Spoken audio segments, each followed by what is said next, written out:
Good evening, folks. How are we all doing? So tonight I'm going to be working on this sort of deeper, darker area of the jungle. And I have started putting it into the frame, so I've got the bars on there. Yeah, so we're at the bottom of this like sort of hill, there's mud, and then we're into the darker depths of the forest. We're going down into the jungle. So, duplicate that layer. So yeah, it's a windy Thursday night. 2020. It's 2020, man. And I fancy doing some painting.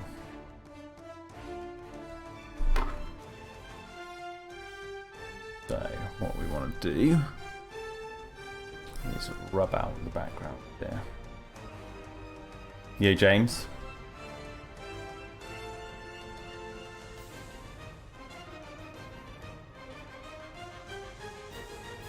Now I have to remember with my new setup. Oh, let me just see how that's working. Yeah, I've got the mic there. Yo, Sticky T.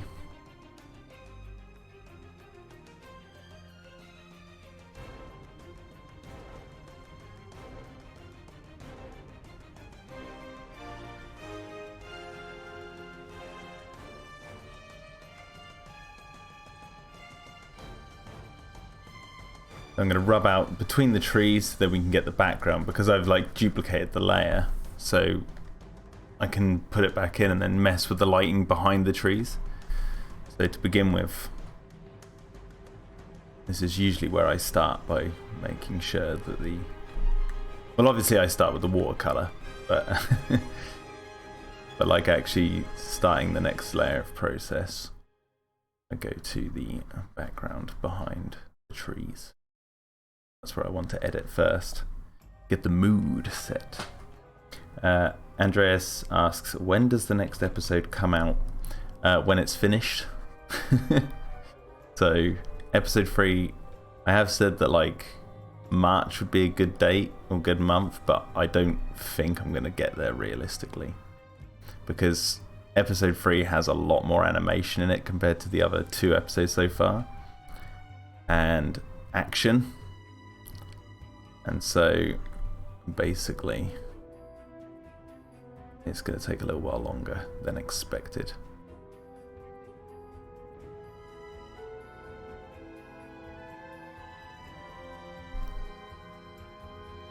I mean, it would take a lot less time if things work out job-wise for me. We'll see how that goes.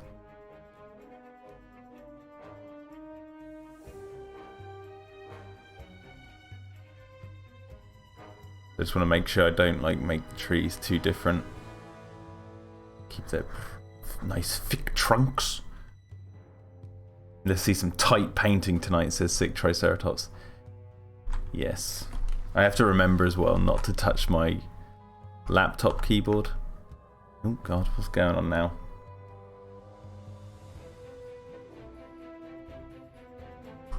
You can't see my sexy new toy in the old... Let me flip me around. Let's do a bit of moving here. Flip horizontally, there you go. And let's see if this works. No. There you go. You got the microphone on the arm. Maybe if I move this. Yeah, like that. And there you go. You got the sick new toy.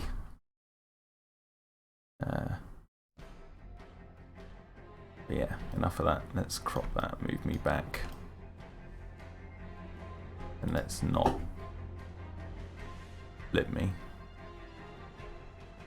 There you go.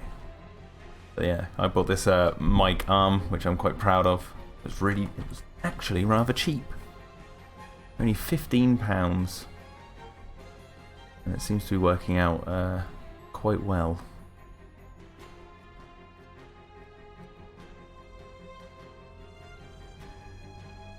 Yeah, I was planning on doing more live streams than I have been doing. Obviously, life gets in the way, but also,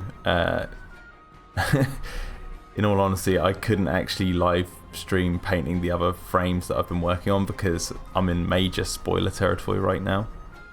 So even if I was to like paint certain backgrounds and stuff, it'd be like a bit of a dead giveaway. So I'm working on all the spoilerific stuff at the moment. Yo, Epic Jason. And Sick Trite says, sounding smooth.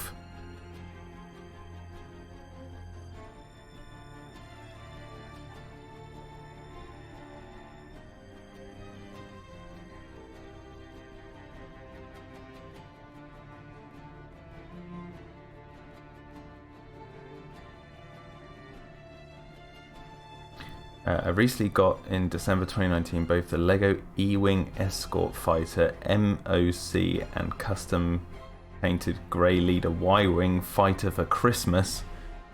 Well, get you and your little Star Wars goodies.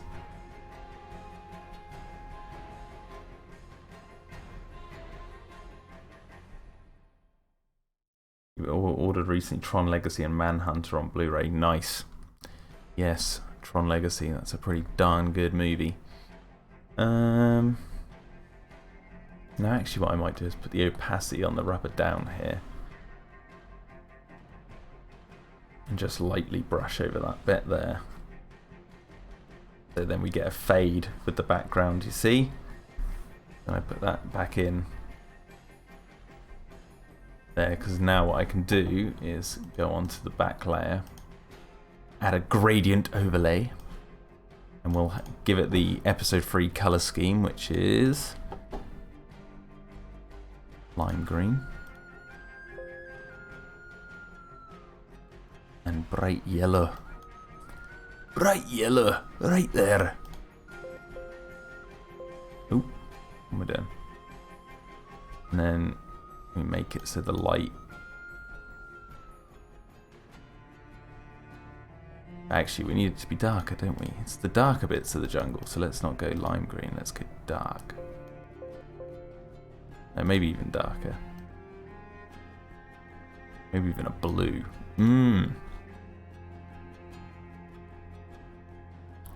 Just scale, there we go.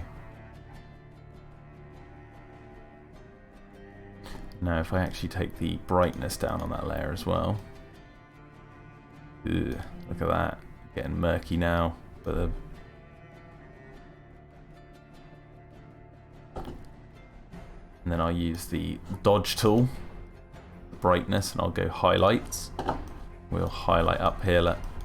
Oh god. I grabbed the whole window. I should be doing use it with my stylus.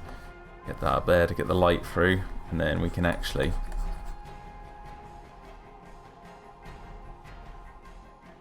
no, that's a bit too intense, isn't it, really? Maybe I need to just blur that area.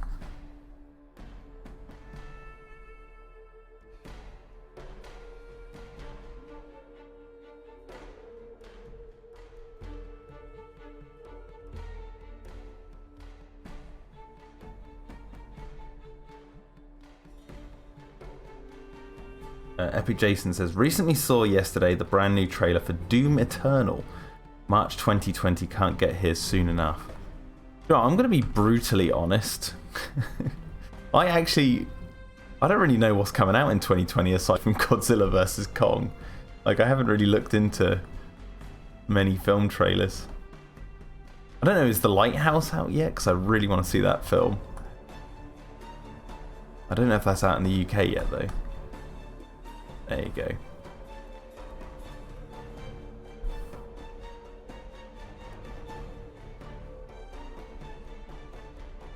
I'm just going to clean up the mess that I couldn't see.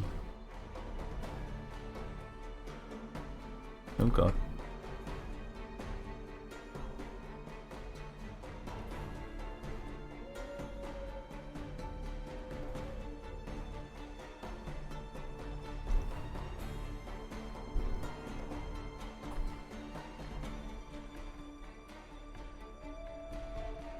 Doom Eternal looks insane. Huh? Hi, E. Emiliano Villa says hi, Jack. Still JP Carnosaurus, dude. Ah. I have no idea what you're talking about. So do apologize. Right, so we've got the background there. Now what I also want to do is get a layer here. I want to cut this tree out in front. Go around this. Oh God, I'm gonna have to do this with the mouse, aren't I? It's weird because like I've used the trackpad to paint before, but now I use mainly a combination of mouse and stylus.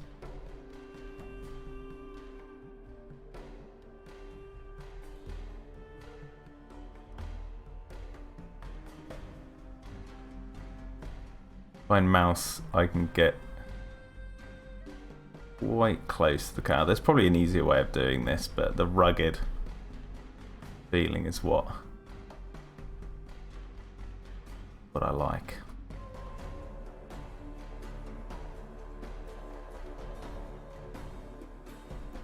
Crikey, look at that, mate. We've gone bloody done it. Oh no, wait. A little bit there. Nope, I didn't get tricked. That's part of the tree. Alright, now cut that out. Ooh, did you see that? Moody! That looks very moody. Caden Shepherd, thank you for the £2 tip. Says, I apologise it isn't much, but keep it up, buddy. No, thank you. That's most kind of you.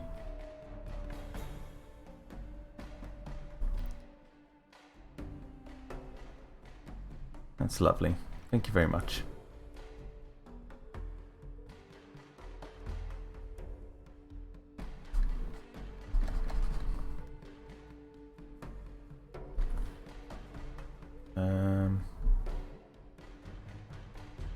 Okay, that'll do for that for now. I'm going to go back to this layer. Now we're going to cut out these trees here. Oh, mouse again. I almost forgot.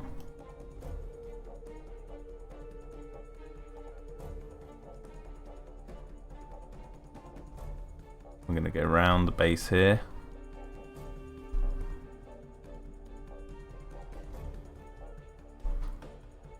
Oop. We're actually going to go around. No, well, that doesn't matter, does it? I'll go around here like this. Gonna go around like that. Now we're gonna copy that and put that up here. And what we're gonna do with this layer is we're going to change the coloration. So I'm gonna actually put all the layers in. You can see I'm slightly off here. There you go. Okay, now I'm gonna go image. Color balance. Now we're going to put this into like more blue.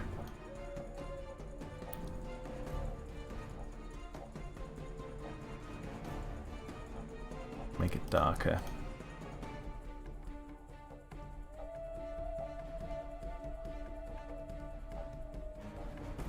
And this tree here is practically going to be a silhouette.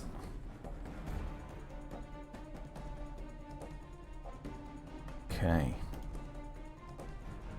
Epi Jason says, the movies I'm most looking forward to in 2020 are mainly Halloween Kills, Venom 2, The Organ Donor, aka Saw 9, oh my word, and the Candyman reboot.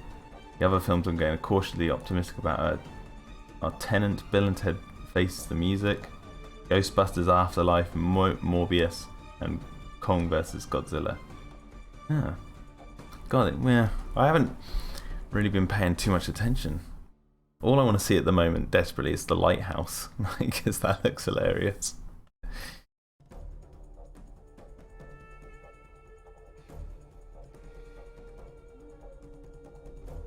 Oh, and weirdly enough, Cleopatra as well. I've never seen the old film Cleopatra, and I really want to see it. I have to try and seek that out.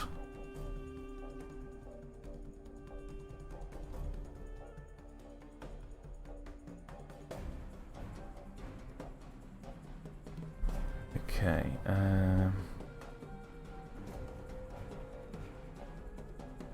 You want to use the burn tool just to darken this even more.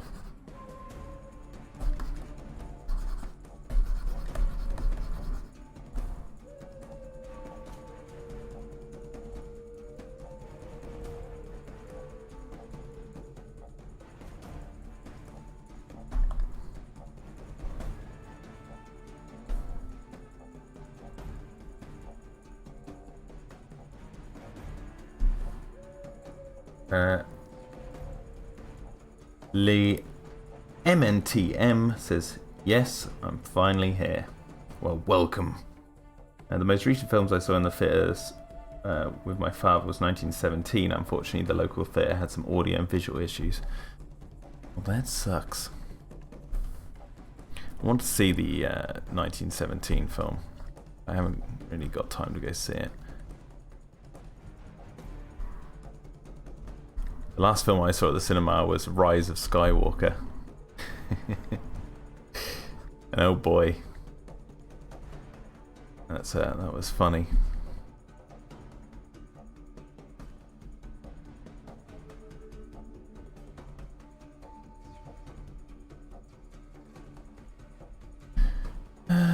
Okay, so that layer's the one with the... I want to make these trees look a little bit more 3D.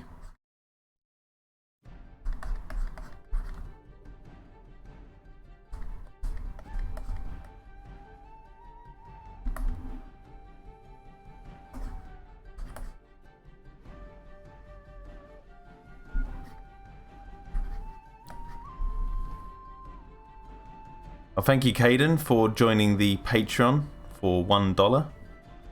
Thank you very much. Wow. A wild, generous Caden appears from out of the bushes. Stumbles out. Give that man $1, he says. And so he did. And here at the Terradome, it was much appreciated.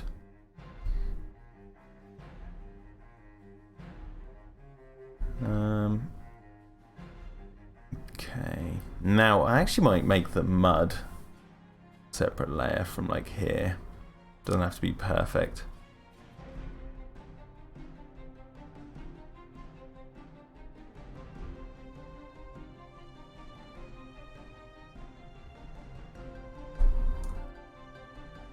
Oh, I pressed the wrong keyboard.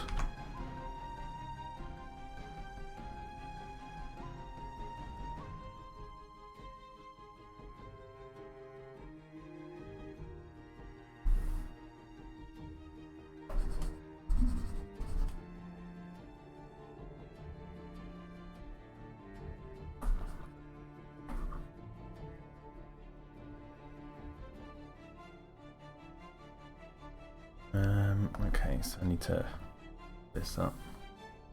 Scooch that mud up there.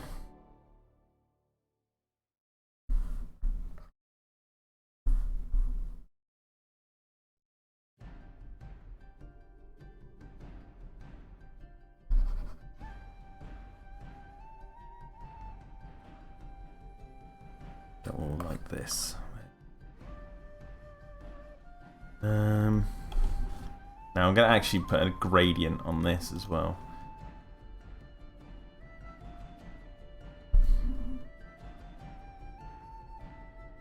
Yeah, no, I could do that. No, I'll put the gradient on it.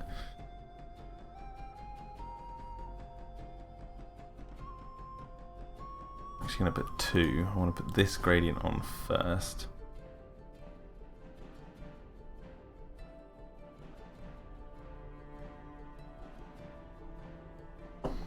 And then we have to convert that into a smart object.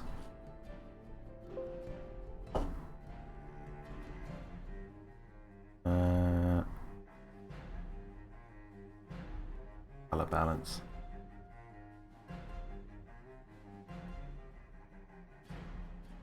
Epic Jason says, one of the 5 movies I watched recently on demand was The Land That Time Forgot. Despite some of its cliches hitting all the marks, it was a neat film with some decent dinosaur effects. I love that film, man. It's hilarious. If you're talking about the old 1975 one. Ah, that's what I want.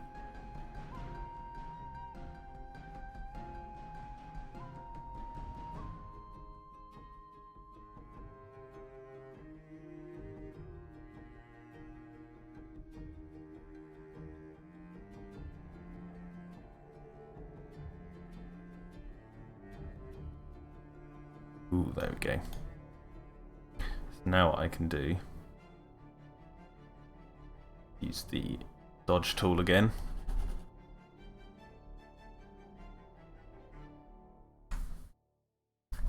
Sort of add spots of light, so it's like the trees.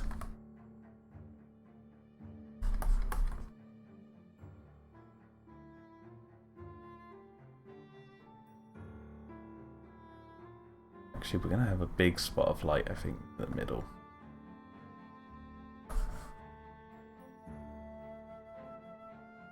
Yep, there as well.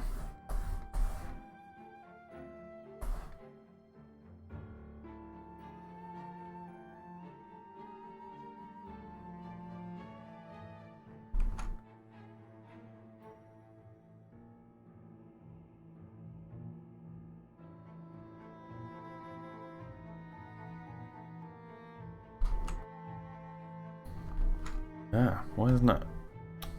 That's like, I don't know why it wasn't going back.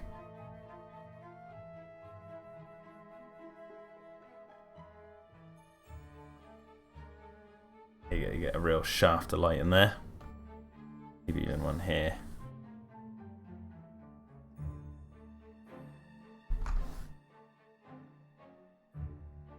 Hey, that looks pretty good. Now I need to take the tree in the foreground. Give it a little bit of a blur.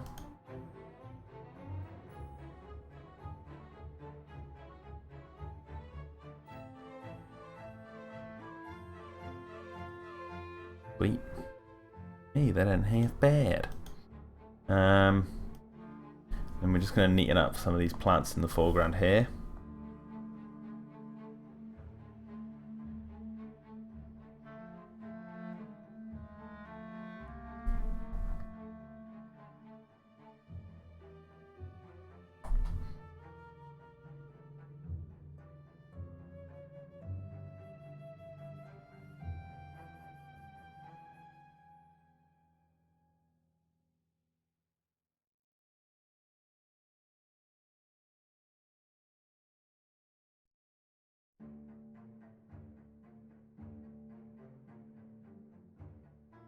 There we go. Man, you've been watching a lot of movies.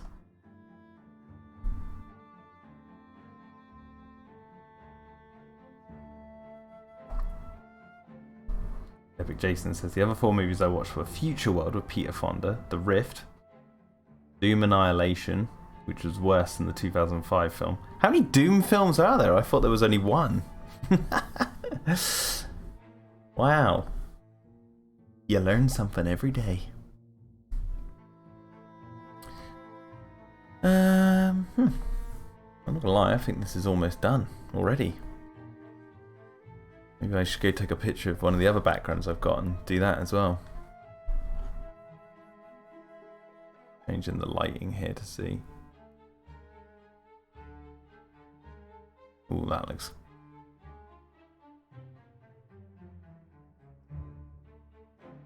Well, that looks pretty snazzy, doesn't it?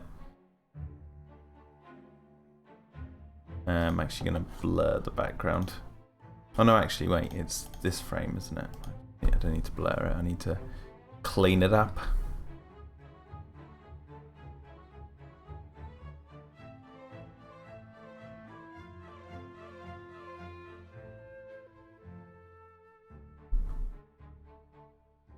Yes, and do some blurring in the background here.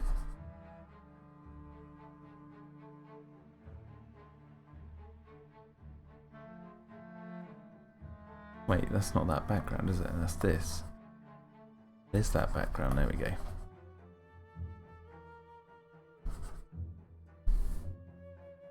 Give it some more depth.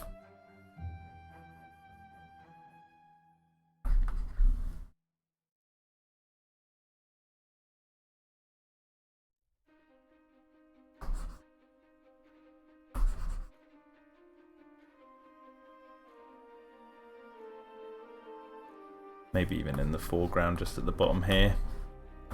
And some blur on the tops of the trees with the lights coming in. There you go. Lighting is really nice and there's a sense of depth too. Thank you. I think it might bode well though to also, if I convert the very background, I can add some more trees there.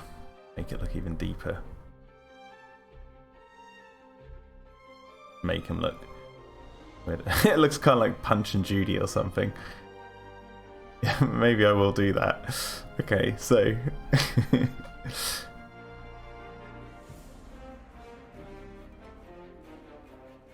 here's Judy. Oh, that's Judy and his Punch. Crappy kid show. Who thought of Punch and Judy? Punch. God, that would not fly today, would it?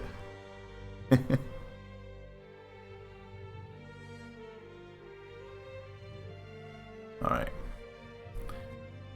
Do that.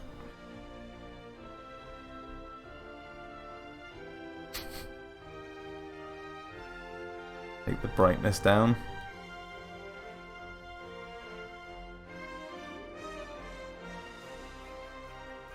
Okay, and then we'll blur that. There you go, that adds even more depth.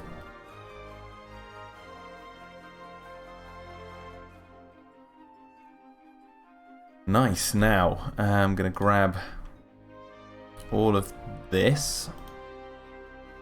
So all this layer here. Actually, I might do it with the other layer as well, so they're all merged. Oh, hang on a second. Do I need to merge those? No, actually. Layer style. We're going to gradient overlay this whole thing now. We'll do it with the colours of dark bluish. Or purple. No, I don't want purple. Blue. Yeah, like that. And then a lime green.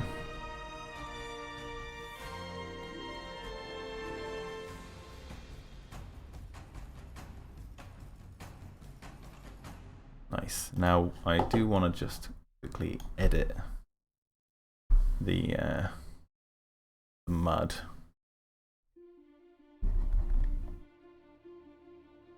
Actually did that. You know what? Let me just convert that to a smart object. Copy that. Oh god. Copy the mud. Go back.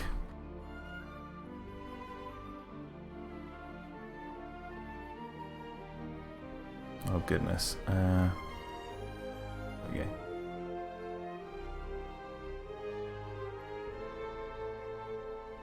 Because I like the blue down the bottom, but I don't like the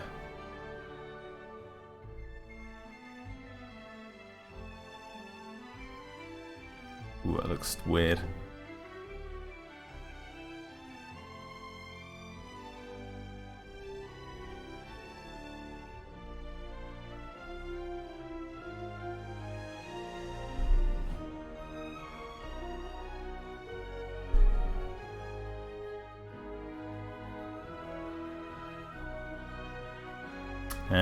No. You know what? Let's go back. No, I like it without the grade actually. So let's just go back and take that off.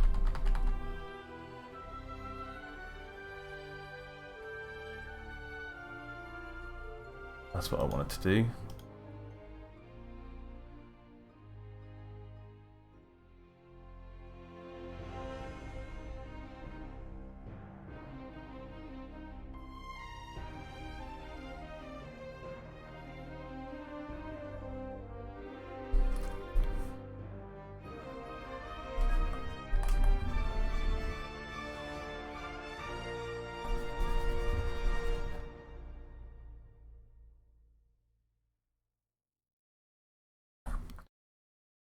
Okay, sweet. I think that's done. I did not expect that to go that quick. What do we do that in 36 minutes, not including the opening? Well, okay. It's a quasi-spoiler what I could do with this frame next. So just let me know in the chat if you wouldn't mind me continuing editing this frame if it might spoil a certain something. I would consider it, I don't know if it's a big spoiler or not. It's not like a death or anything. Well, kinda. Because I could quite happily continue this frame.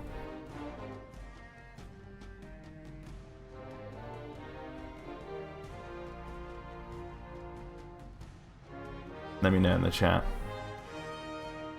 I'm just sort of doing tweaks while I wait.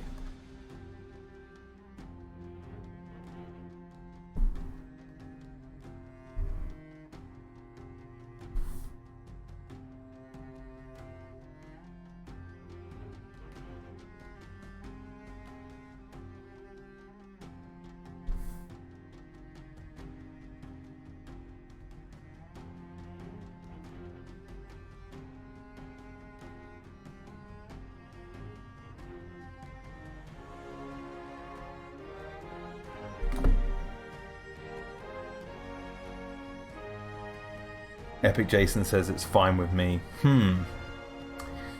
Then he's the only vote for it.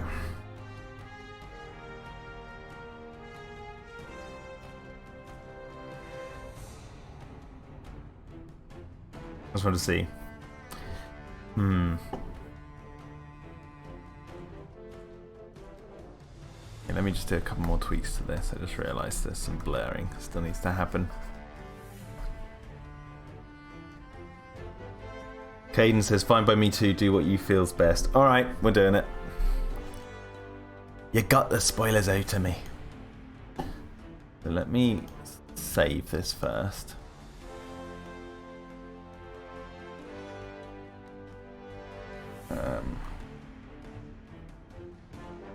What frame would this be? Let me just try and calculate it. I'll put it at 80.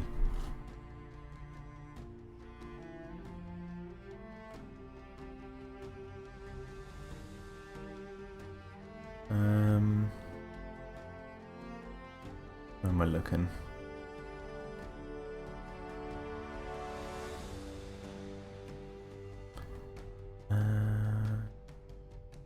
Oh, that's desktop. But I had it on here. It's in my... I mean, sorry, 2 seconds, guys. I'm just looking for a file. Where be it? I thought it was on this computer. Alas, it is not. However, it might be on this.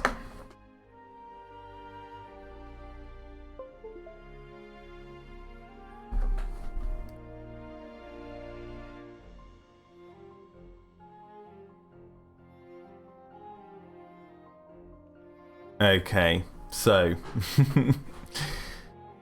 the beast. We're back with the beast. How to do this?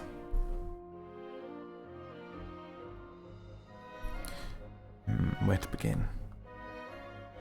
Begin with the front.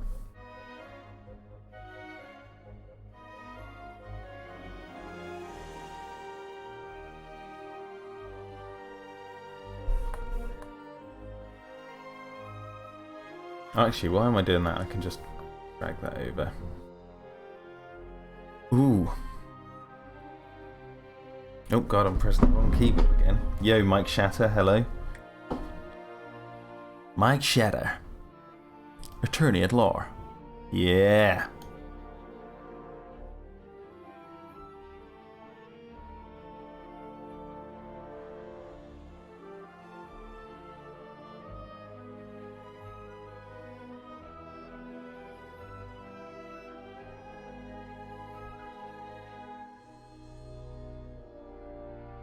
Okay, so I think you kind of can guess what's going on in this picture now.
Might be my official first spoiler warning video.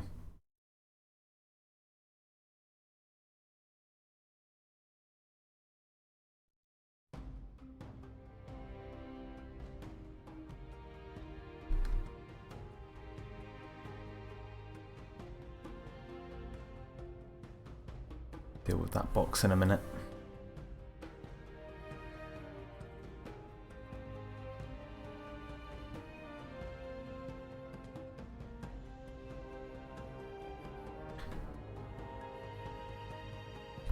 I'm going to make it look right to begin with, so then I can deconstruct it correctly. But it doesn't matter if it's not perfect because it's going to be crumpled up anyway. I just need to get the basic shape.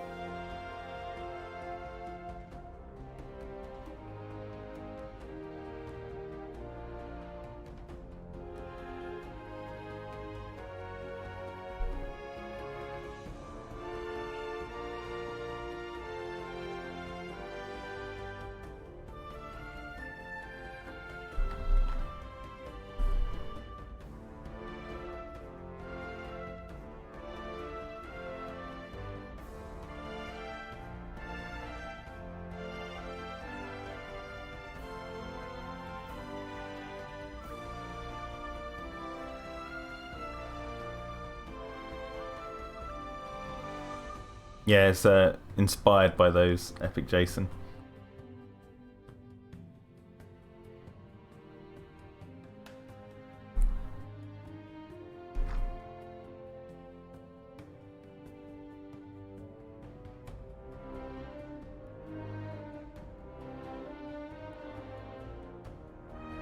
Okay, so I'm actually going to trim this. It's like a haircut. You just trim away, trim until it looks good. There you go, that'll do. Alright.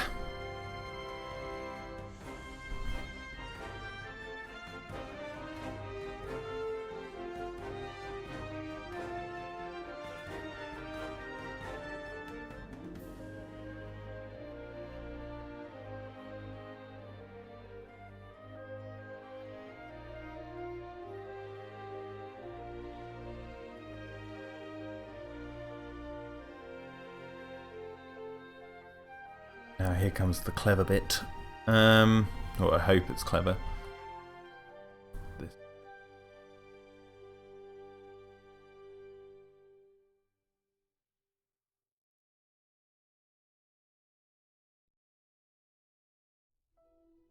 I should have a picture of it here. Yeah, that one. That's what this vehicle is inspired by these two things. This real life Mercedes van I saw, and this, the old unreleased Kenner Explorer. That's what's the inspiration for this vehicle. What's it doing? Oh yeah, I need the left side.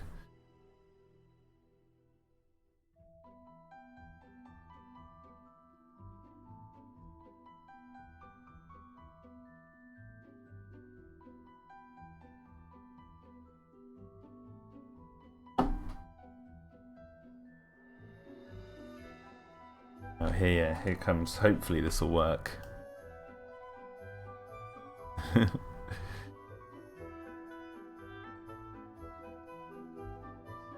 Gone the wrong way.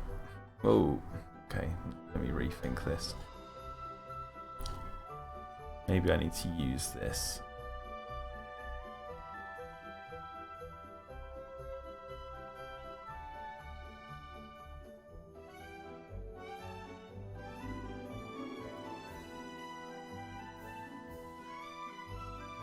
I will angle. Maybe I need to do that. Maybe I need to do that now, is what I should say.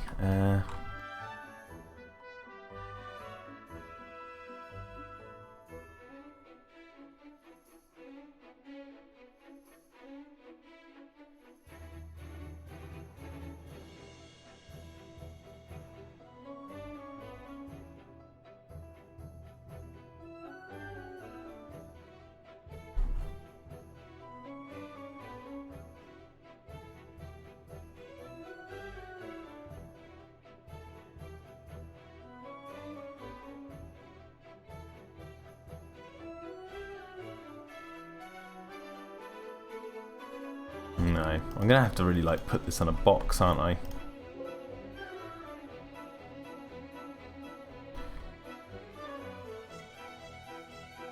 Let's try some.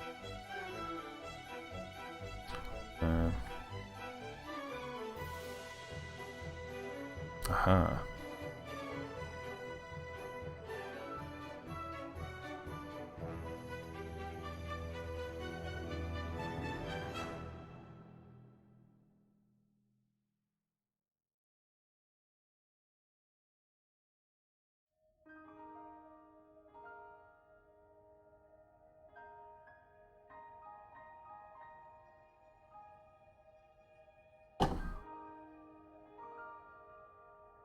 Okay, and then we get the top to match with the roof of this.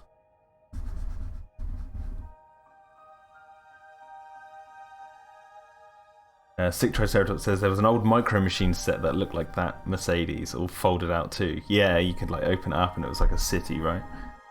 I don't know if you saw it, but I finally managed to beat the original JP SNES game last year using a written down step-by-step guide. Now I've beaten both JP games on the SNES.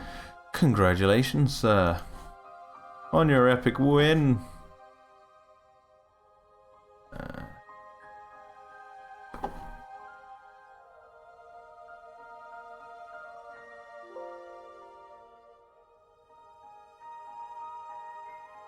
Oh god.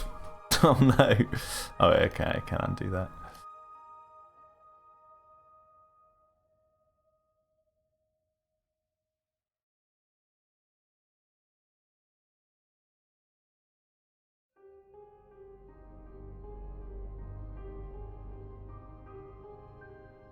I will actually remove the wheels.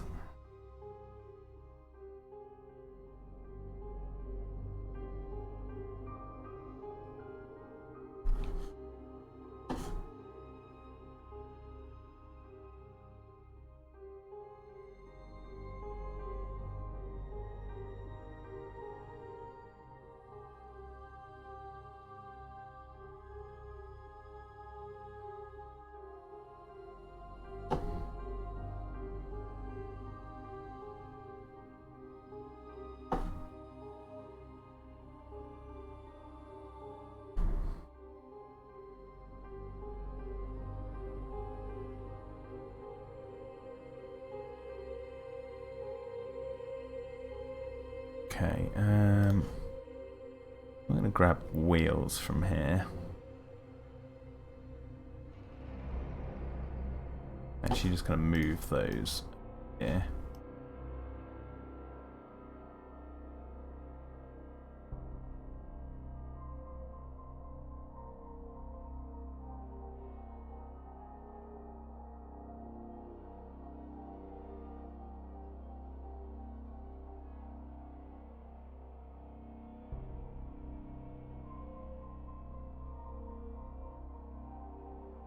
Oh no, why would I grab half? That's silly. That's just silly. And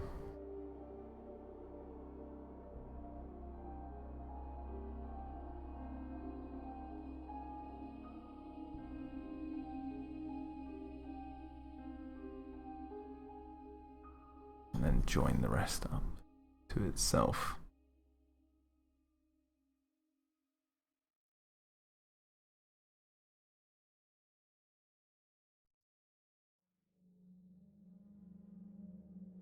I'm actually going to link those now because it's to edit.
And then I'm just sort of manipulating the image so it just looks a little bit more 3D, these lights.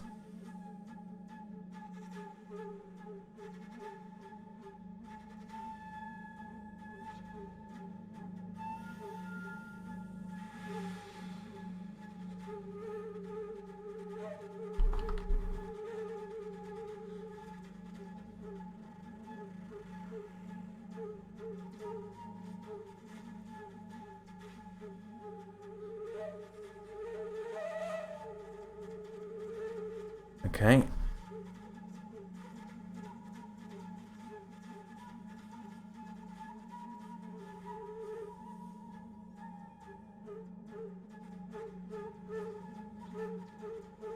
And then now I'm going to flip it again. Oh, actually, before I do that,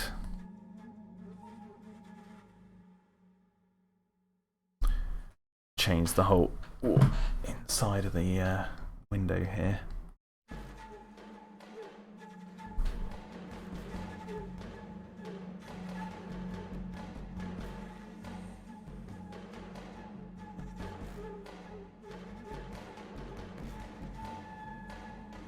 What's your favourite animated film? Asked Six Triceratops. Let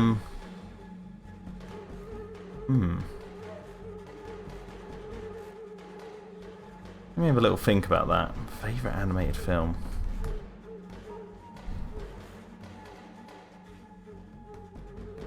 I would say a good contender, but I'm a bit hesitant straight away to say it's my favourite animated film. But The Nightmare Before Christmas gets a pretty good shout in my books. An honorary mention.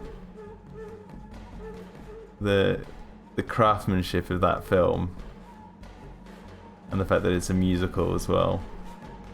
I don't know, I like that film quite a bit.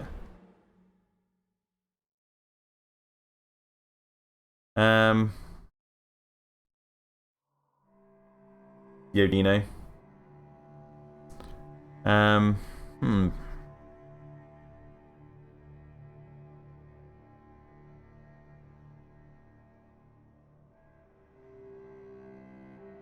Fantasia's a pretty good film, animation-wise. But again, I might have to say that's an honourable mention.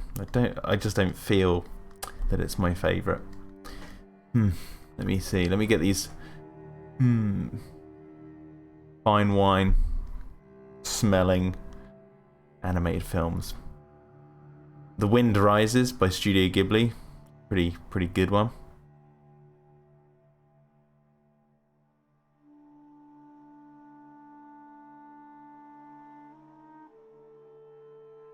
Have to flip all the chairs on the inside of this. Okay, so they're facing the right way.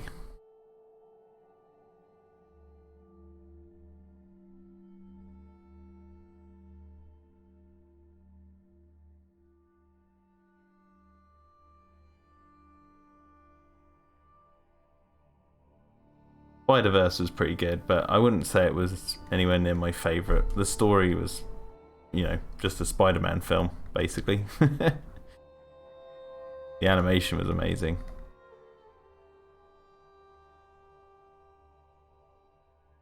And it was funny as hell.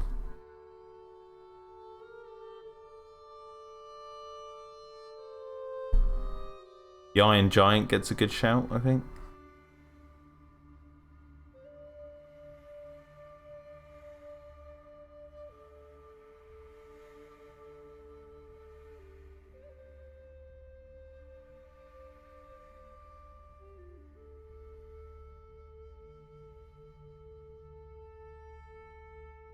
Yeah, Land Before Time was a big one for me as a kid. But I don't know how I feel about it really now.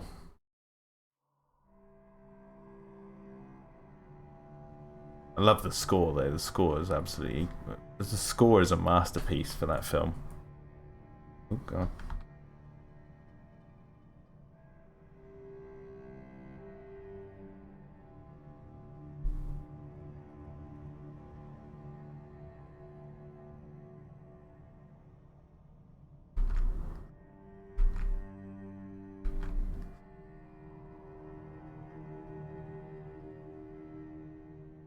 I'm trying to think.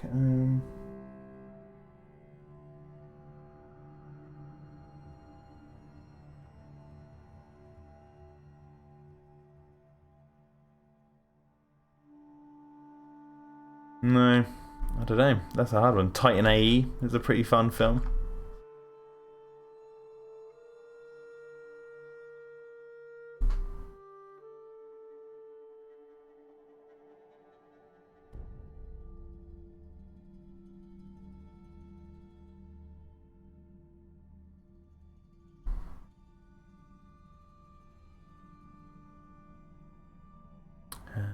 That colour over there, so I'm just gonna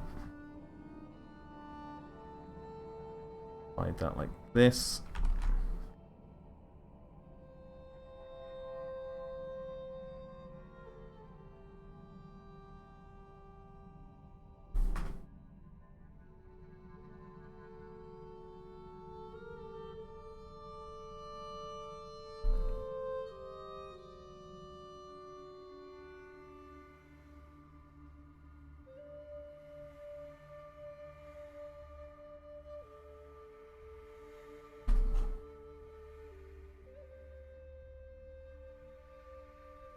Yeah, I haven't seen Isle of Dogs, Dino.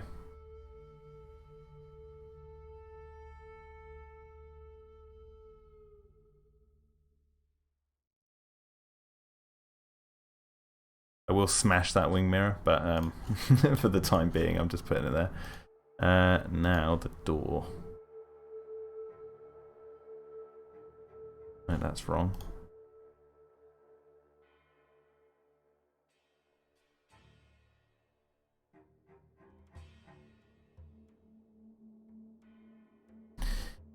Get that dog on.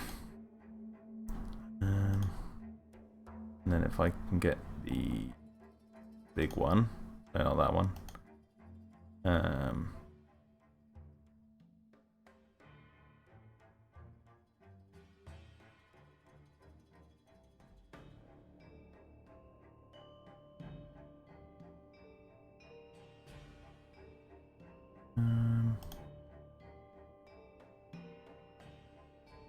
What am I looking for? Where is it? Oh, there it is. It's just got to put the opacity up. Stupidly looking for a layer that's not there. Get this one that's from the back, this really big layer. Neat. Come on now.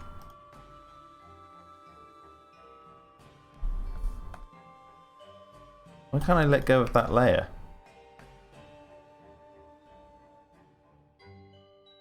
That's really annoying. I can't get... Oh, let me save this. What have I pressed that means I can't click off? Deselect. There we go. Ease. This one. If I go in, you can see the detail I've added in inside here. What I'm looking for is the colour, this. That I can see the inside.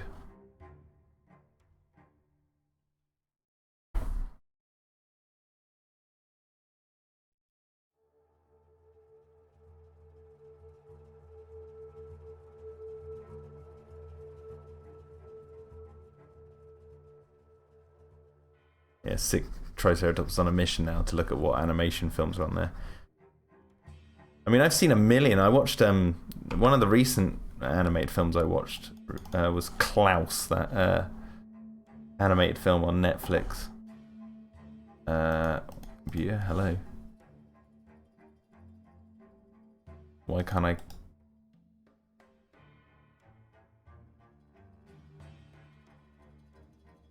I can't click on Photoshop.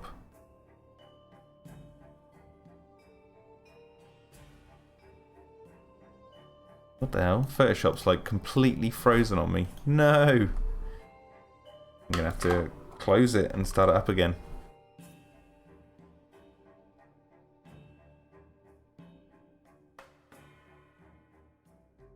Alright, bear with me.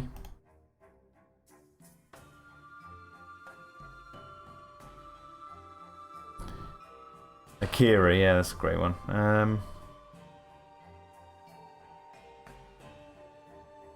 Okay, no, I don't want the recovered one.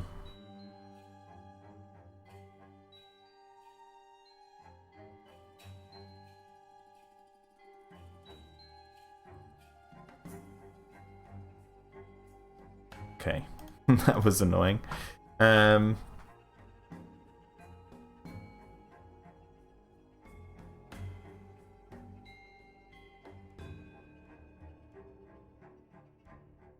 Actually, no, I don't need that. I'll do it again. It was just a dark grey anyway. I don't know what happened there. But Photoshop sort of went, no! Stopped working.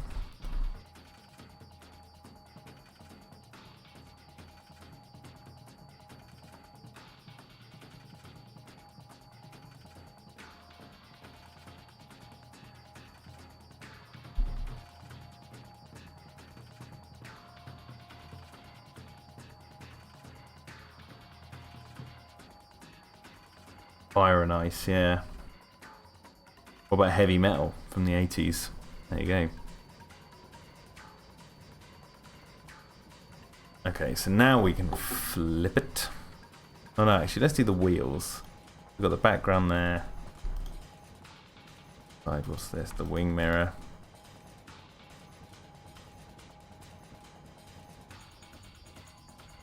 And the wheels are still on this layer.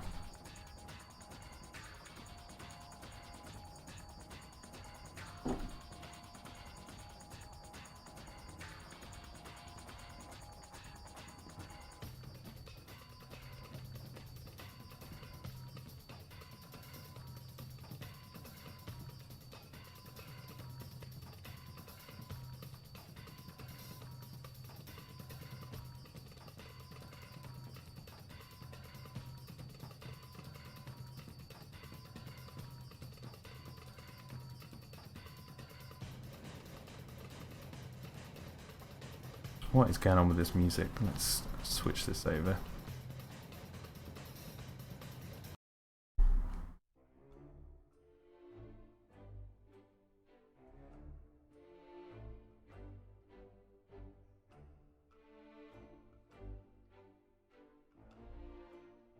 Is Godzilla vs. Kong going through reshoots, is it?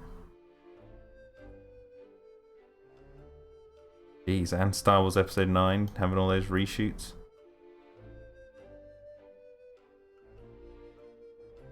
What is it all coming to, hey?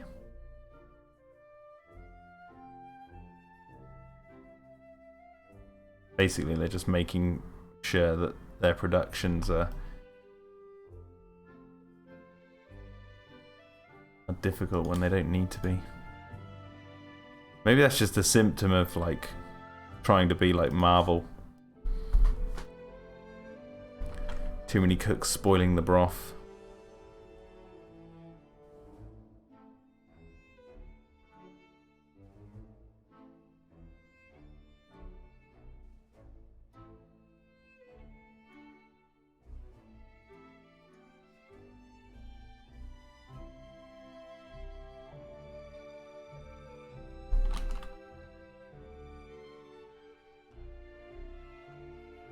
Yes, it is. I'm honestly a little bit worried since, to me, it feels like they're still a bit rushed on developments as Dino the Freak. Yeah, that's what I mean. It's like they could. I'd have happily waited 10 years for a Godzilla vs. Kong if they did it right, or like spent time on it. I think the film might still be fun, but you know, it doesn't sound good when they push the date back so close to release, and then going through reshoots the year they're meant to be released. But you know, I was listening to the Joe Rogan Robert Downey Jr. interview earlier, or last night I think it was, and Robert Downey Jr. was talking about how, you know, when they edit these Marvel movies and they're doing all the CGI, like his arm might be in the wrong place, but they go, you know, we can just CGI that arm and move it, so don't worry, don't need to do another take. And it's like it's gotten to that point, at least by admission of Robert Downey Jr., which he has no reason to lie about that. So it's like,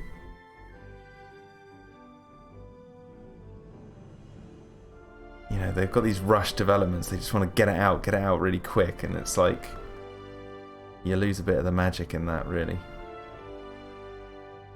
That's what I appreciate about Jurassic, you know. You spend 3 years on there between each film, let the dust settle. The planning is, you know, rather good, if I do say so myself. But you don't have to believe me.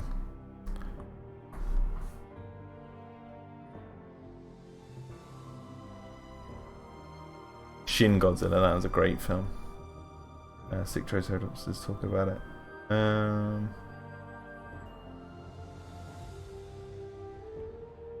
That was because Epic Jason said, to be brutally honest, the single best Godzilla film to come out in the modern era is Shin Godzilla.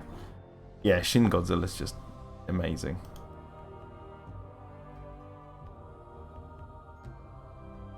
I'm still holding the wrong blooming keyboard.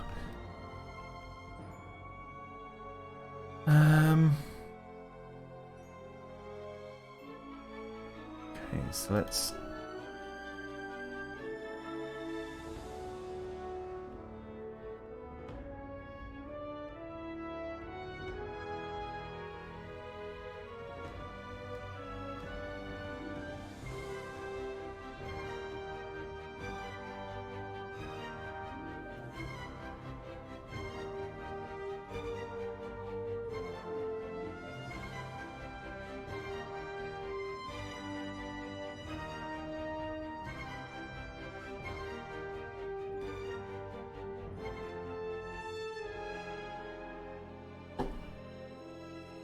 building a wheel.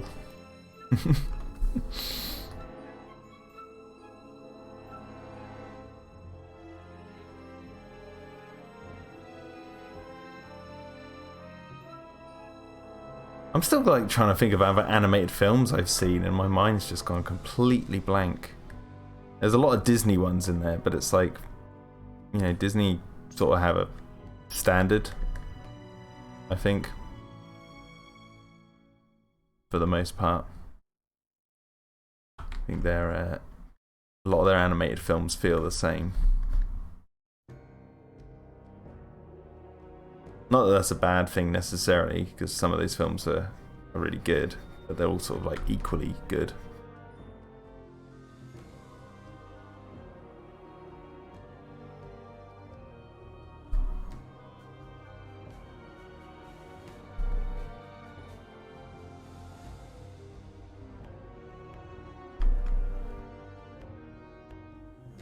Hey Sicky T, if you want to jump on Discord and we can have a chat about animated films or something, get the ball rolling. I've got the Discord open. The Jurassic fans one.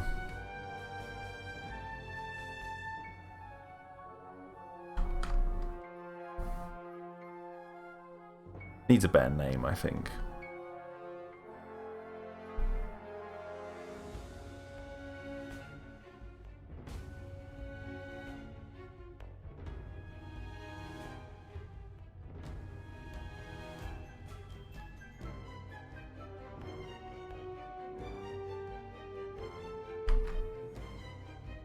I thought Joker was okay. I didn't get the hype around it.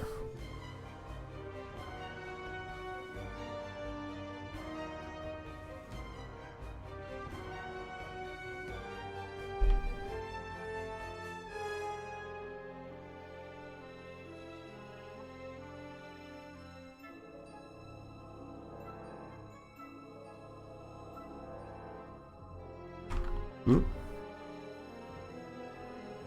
No, you want this layer.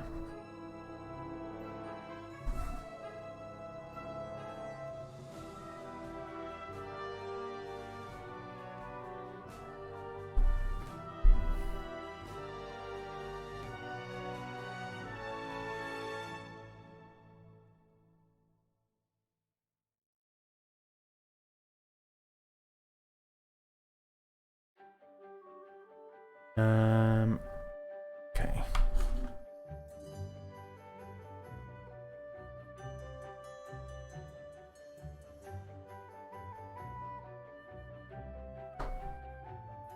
Yeah, no, Dino, I agree. I'm glad the Joker came out at the time it did, and all the like controversy around that was hilarious.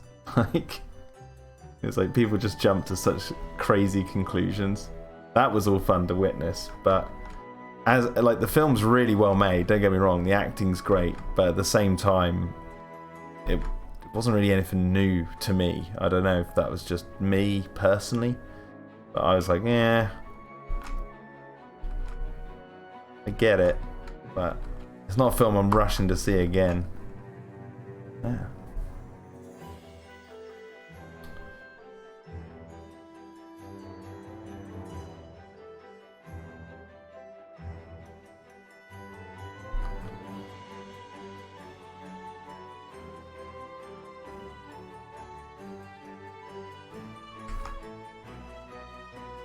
Why is this not working? It is, but what? Okay, so why is that like...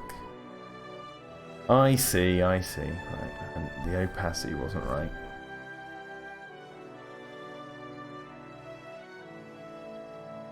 You grab a brew and he's gonna jump on.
there's a line there.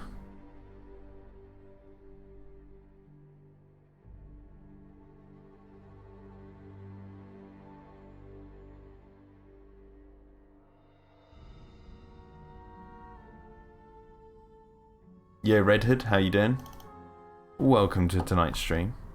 We're just having a nice little relaxing time painting a crashed van.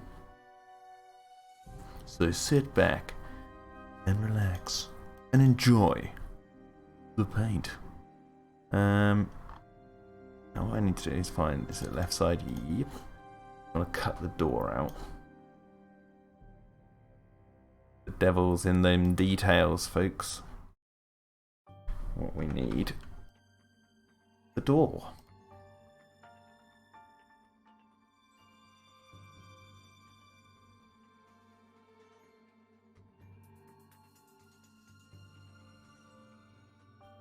You just need it like that.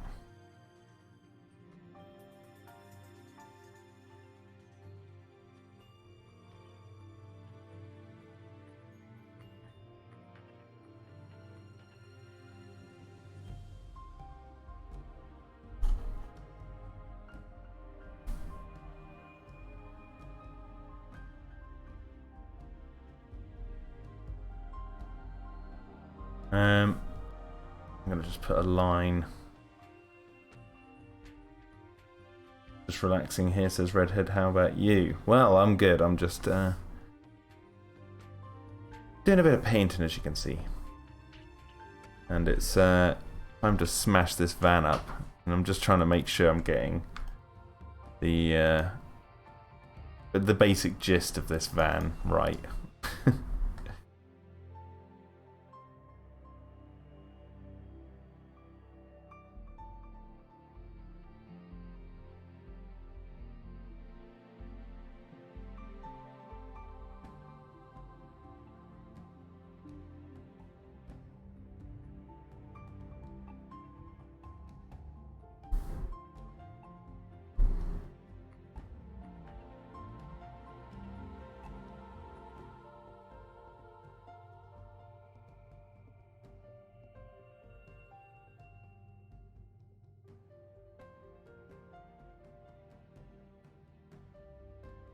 Yeah, I want that on the floor. Gotta have some debris.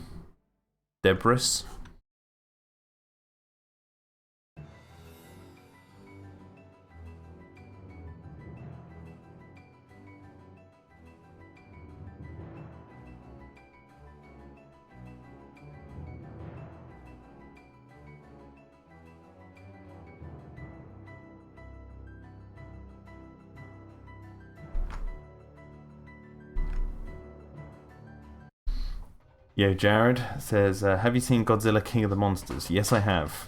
I have it on Blu-ray.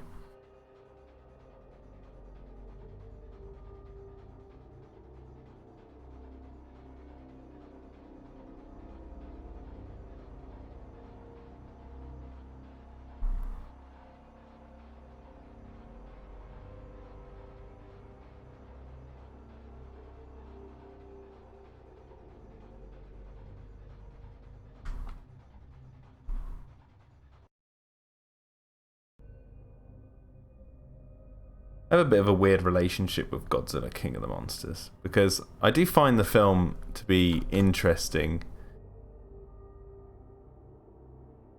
from the viewpoint of like the evolution of Godzilla over the years, like getting to that point. And the film has its fun moments, there's no denying that. But there's some bits that like kind of jar with me with that movie. Like, I wish there wasn't so many characters. And that giant flying ship that they use.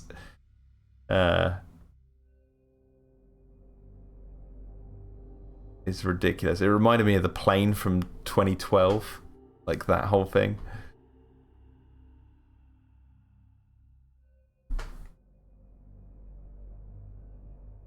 Actually, do I have the front of the van without the guards on it? I think I do. Yeah, it's there.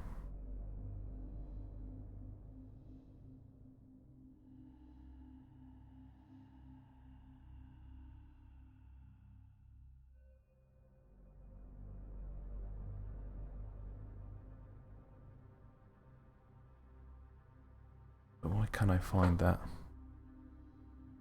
Front lights, there we go.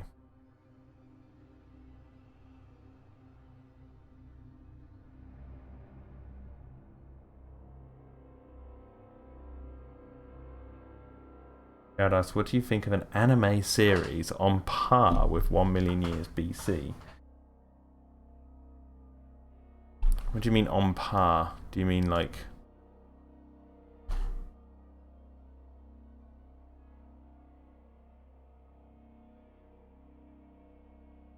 You mean like if it's equal to in quality, or I don't know, or do you mean a sequel just based on 1 million years BC? I think I'd just want to watch 1 million years BC in that case. I don't need to see an animated series of that.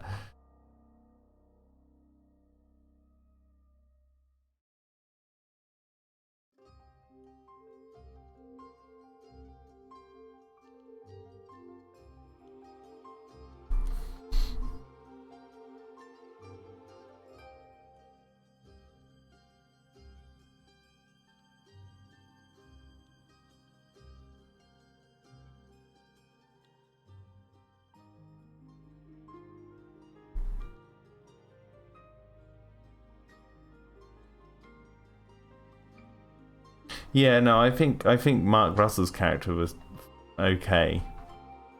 I like Kurosawa's. Is it Kurosawa's the character? The guy who goes in the sub. Is that how you say his name?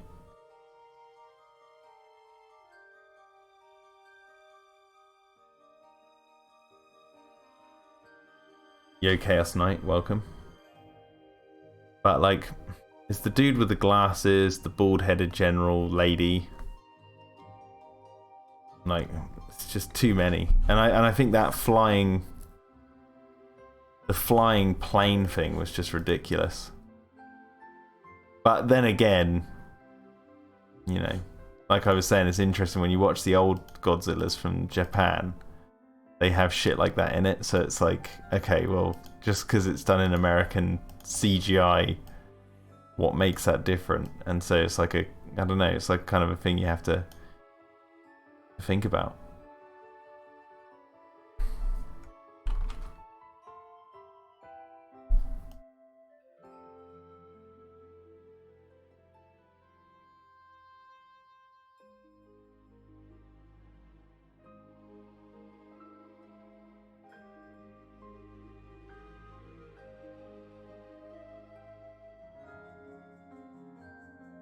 Serizawa, yeah.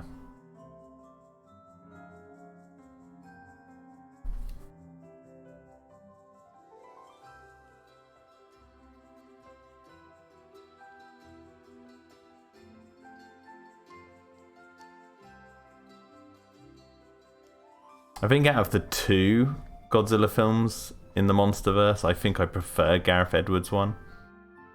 But if this makes any sense, I prefer the Godzilla in Godzilla King of the Monsters.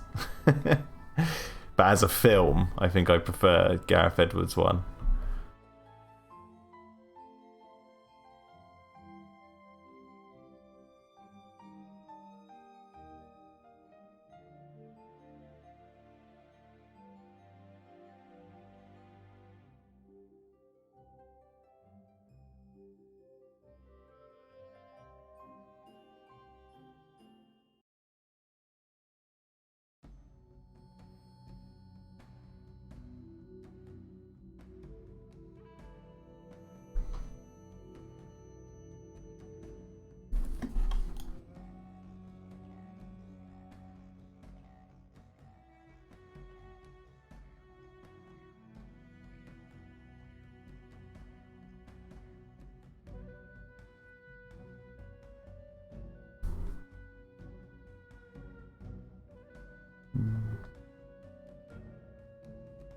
He's saying Dino says, I actually don't like the 2014 as much anymore. To me, it doesn't age at all. Doesn't age well at all. Ah, fair enough. Fair enough, brother. Don't get me wrong, I can watch King of the Monsters. I don't think it's bad, like, as in unwatchable, but it's... there's certain things I wouldn't have done if I was in charge of that film.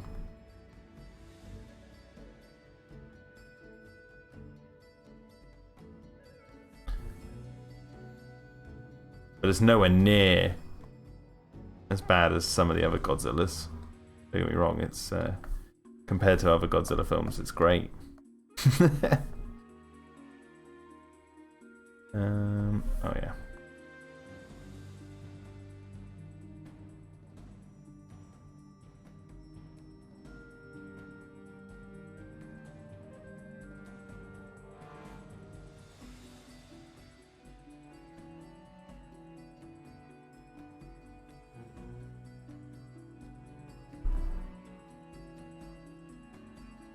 Yeah, no, I agree with you, Dino. I think the 2014 film did treat Godzilla, you know, with too much mystery when we've seen the character for over 60 years.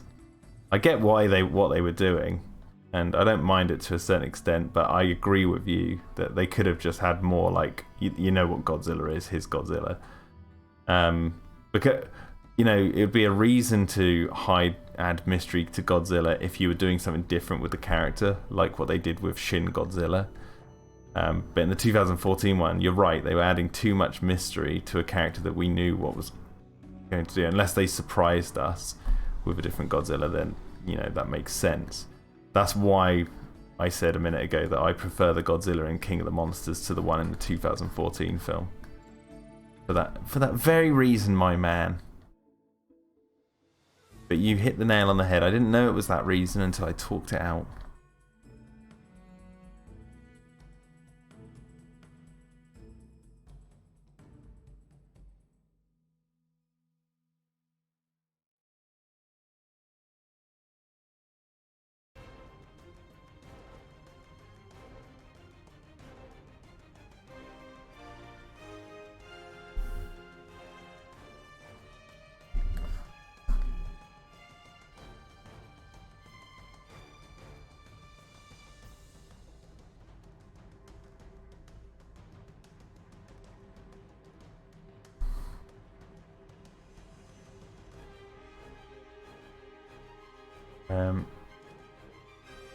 I'm not going to add the people or anything like that are meant to be in this frame.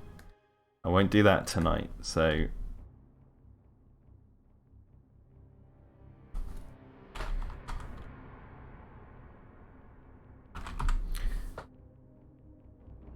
I'm just going to look up quickly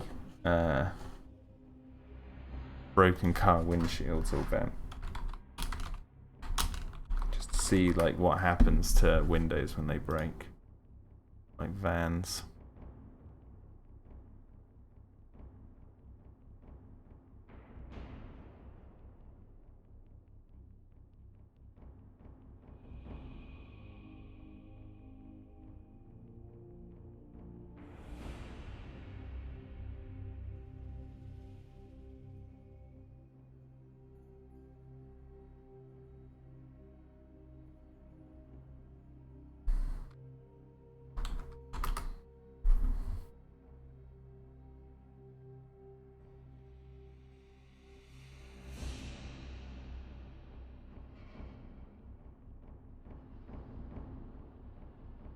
Okay.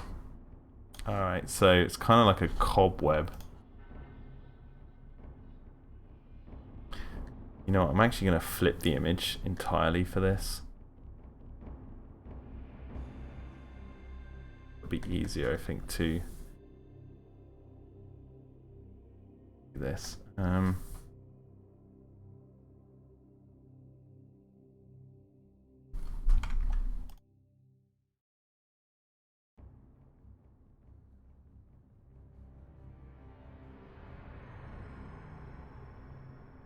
We're going to have a thing like this, and absolutely loads of lines like this.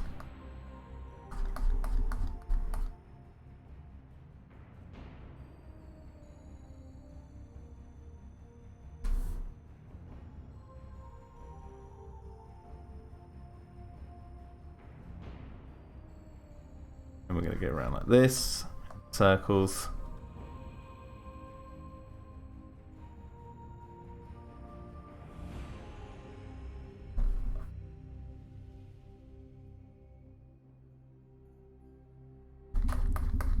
Do another one here.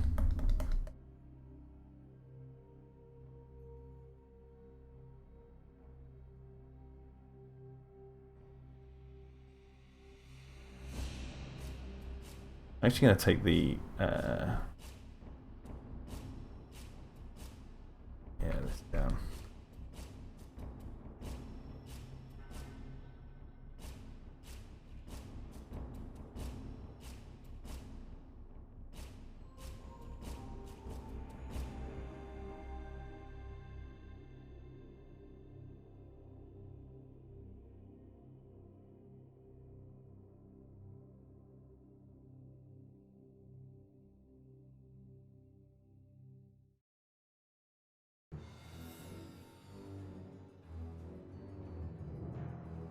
Getting the cracks down.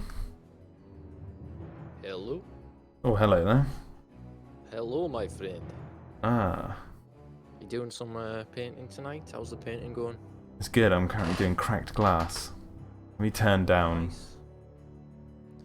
the music, and I might have to turn you up on Discord, on OBS. Right. Some cracked glass. There we go. I think we're at the same volume now. Cool. Oh, I see. Yeah, I've got you on the stream. Yeah, so you might be able to Oh, hear that- yourself. I've got it muted, but I can see what's going on. Yeah, that looks Nice. good. That looks like cracked glass. Yeah, I was like looking at like pictures of vans.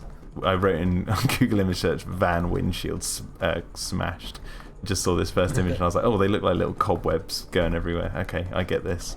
Yeah, like fractures, fractals, and all that. Yeah, but I've got to make it really good because, well, like so you can barely see in because this van has taken quite the tumble. Yeah. Man, you stumped me with that bloomin' favourite animated film question. Because I was like, I've never actually Right. thought about that before, I don't think. Yeah, well, I was like, I mean, mine, like I said, it was probably Ghost in the Shell, but even I was like, I mean, that didn't seem that, like, is there nothing more, like, that I could think of, like, a better option, but, like you say, they were all bloody anime films. But yeah. Yeah, there were a lot of anime, like, sort of films in my head. I'm thinking Cowboy Bebop, but I was like, that's not a film. So it doesn't qualify. Well, there is a Cowboy Bebop film. Yes, yeah, the series. Well, I guess that counts. Well, yeah, but there's also the Cowboy Bebop film that came out with, which was like the animated series, but that's just like an right. extended episode. So it's like I don't really want to count it as a good film. I don't know. I think. Oh, go on. I was just going to say the only like Western animation that I could think of was Land Before Time, like you said, or like Nightmare Before Christmas, which I guess that counts, stop motion animation. But other than that, like I couldn't really think of any Western ones. You got yourself stamped, boy. Yeah. So what have you been up to then? Working on any more Nothing videos? really. Oh, I'm always working on something, but then I either get bored or just think, oh, this is not funny, and then I just like put it in a file somewhere and forget about it for like. What's the latest one you've been working on? Or like one you binned? Well, it was your secrets. I think one of the old Jurassic Park games. I found some gameplay of it, and it's like it starts with I think it was it's probably the Sega Genesis one, not sure. Yeah. But it starts with like there's like in the game you can go up to like a little electronic like access point thing, and it brings up this like it all fades to black, and it brings up this cool like 3D rendered little video screen, and like the text comes on like Matrix style like that. Yeah. So I was like I took that out and I was messing on with that and putting my own like messages on it and stuff, and like that was the framework of the video, and then it was just like a little image of Owen running through like different dimensions and stuff like that. I don't know. It was just madness, but yeah, I haven't touched that in a couple of days. I know, it wouldn't be a Sicky T video if it didn't have some madness thrown in. Yeah. So I've just added this bevel and emboss to this glass, and now it's really looking like real smashed glass. No, that doesn't look right. It's like classic Jurassic like not a trope, but a thing of having a truck or a vehicle get smashed, Of knocked over on course. its side. Of course. Flipped. Well, like, let me zoom out. It's not only that, it's the classic Jurassic thing of it's tumbled down a hill as well. Oh yeah. Counterclockwise. Yeah, so it's like at the bottom, resting at the bottom of this like hill, going deeper into the jungle, deeper into hell. Oh, That's hang what. on, 1 second. I'm just getting a phone call. Go on. I actually don't even know how. Oh yeah. Jared Osborne says, if you guys made a dinosaur film, how would you handle it? Like this? I don't know. Yeah, probably like Dino-Defenders, but it would be a musical. I'd do a dinosaur musical. Like, but not like a joke one, like a full-on serious film about the dinosaurs attacking people and whatnot. But it's a musical.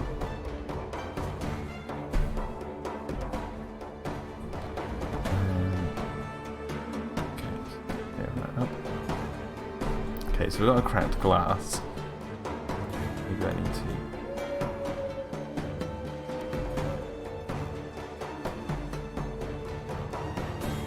Alright, I'm back. Yo. I was gonna say the whole like vehicles flip. Sorry. Anyway, so he tried calling me back. Now the whole thing of like vehicles flipping over and like it reminded me of like a kid playing, like when you would play with toys, and it's like you've got your dinosaur toys and then you've got like your cars or whatever, like your Hot Wheels and all that, and smashing them together and all that. And that's always where I thought Spielberg would sort of approach Jurassic Park from, is like a kid playing with a toy set, and he's like, oh, this is going to flip that, and then the dinosaurs are going to smash into it. And it's like, obviously there's more thought that goes into it. Yeah. But it always makes me think of like a kid playing with his toys. Well, that's the thing, it's like, that's, I guess, not to sound too cheesy, but that's the magic of cinema. That's like, yeah. Well, because it's not just about kids playing with toys, but you got to think like all of the things that's going on, all the subplots and the main plot and everything that's going on in Jurassic Park simultaneously. You have a scene where it's like kids playing with toys, like the truck's getting destroyed by the T-Rex, the action sequence. But like at the same time, you've got Grant trying to rescue the kids, and he's being forced into the position where he has to look after them, and that's the greatest story being told. Oh yeah, it's like on the surface it's like big dinosaur action and all that, but of course there's a lot more going on. Yes, and the visual representation of chaos being unleashed and God knows what else that Jurassic's trying to say. It's like there's a lot going on, a lot of what's the word I'm looking for, like subtext, is that the right word? Subtext, yeah. But then also at the same time it is Spielberg being a big kid, like smashing trucks with a dinosaur. Oh man. But that's the thing, it's like you can really look into films. Like you can't, I was saying this in the WhatsApp group the other day, wasn't I? Like you can overthink stuff. I think everyone tends to do it from time to time. Yeah. There's so much of that, especially these days as well, with all the film bloggers and all that. Oh like man, it's mental. The whole Star Wars thing right now, I'm down that rabbit hole. I'm not even kidding. I really look forward to like watching all the YouTube videos about it. Well, it's good, and like obviously filmmakers put a lot of stuff like that into the films, and there is subtext and there is allegory and all that stuff. But then some stuff you read, it's like, well, like I can't remember who it was. I actually don't want to say in case it was like someone we know. No, it wasn't. It was some. Yeah, if it was someone we know, they'll understand how they're wrong. But it was like, they were talking about Hook, and like the bedrooms in the film Hook by Steven Spielberg. The kids have this old bedroom in like the attic or something like that. It's got the big windows, and he always says, "Oh, don't go near the window" and all that, because Captain Hook will get you. I don't know. But the guy was like saying, he was talking about the lighting and how he fills the room, and Spielberg paints the inside of the room in a blue light.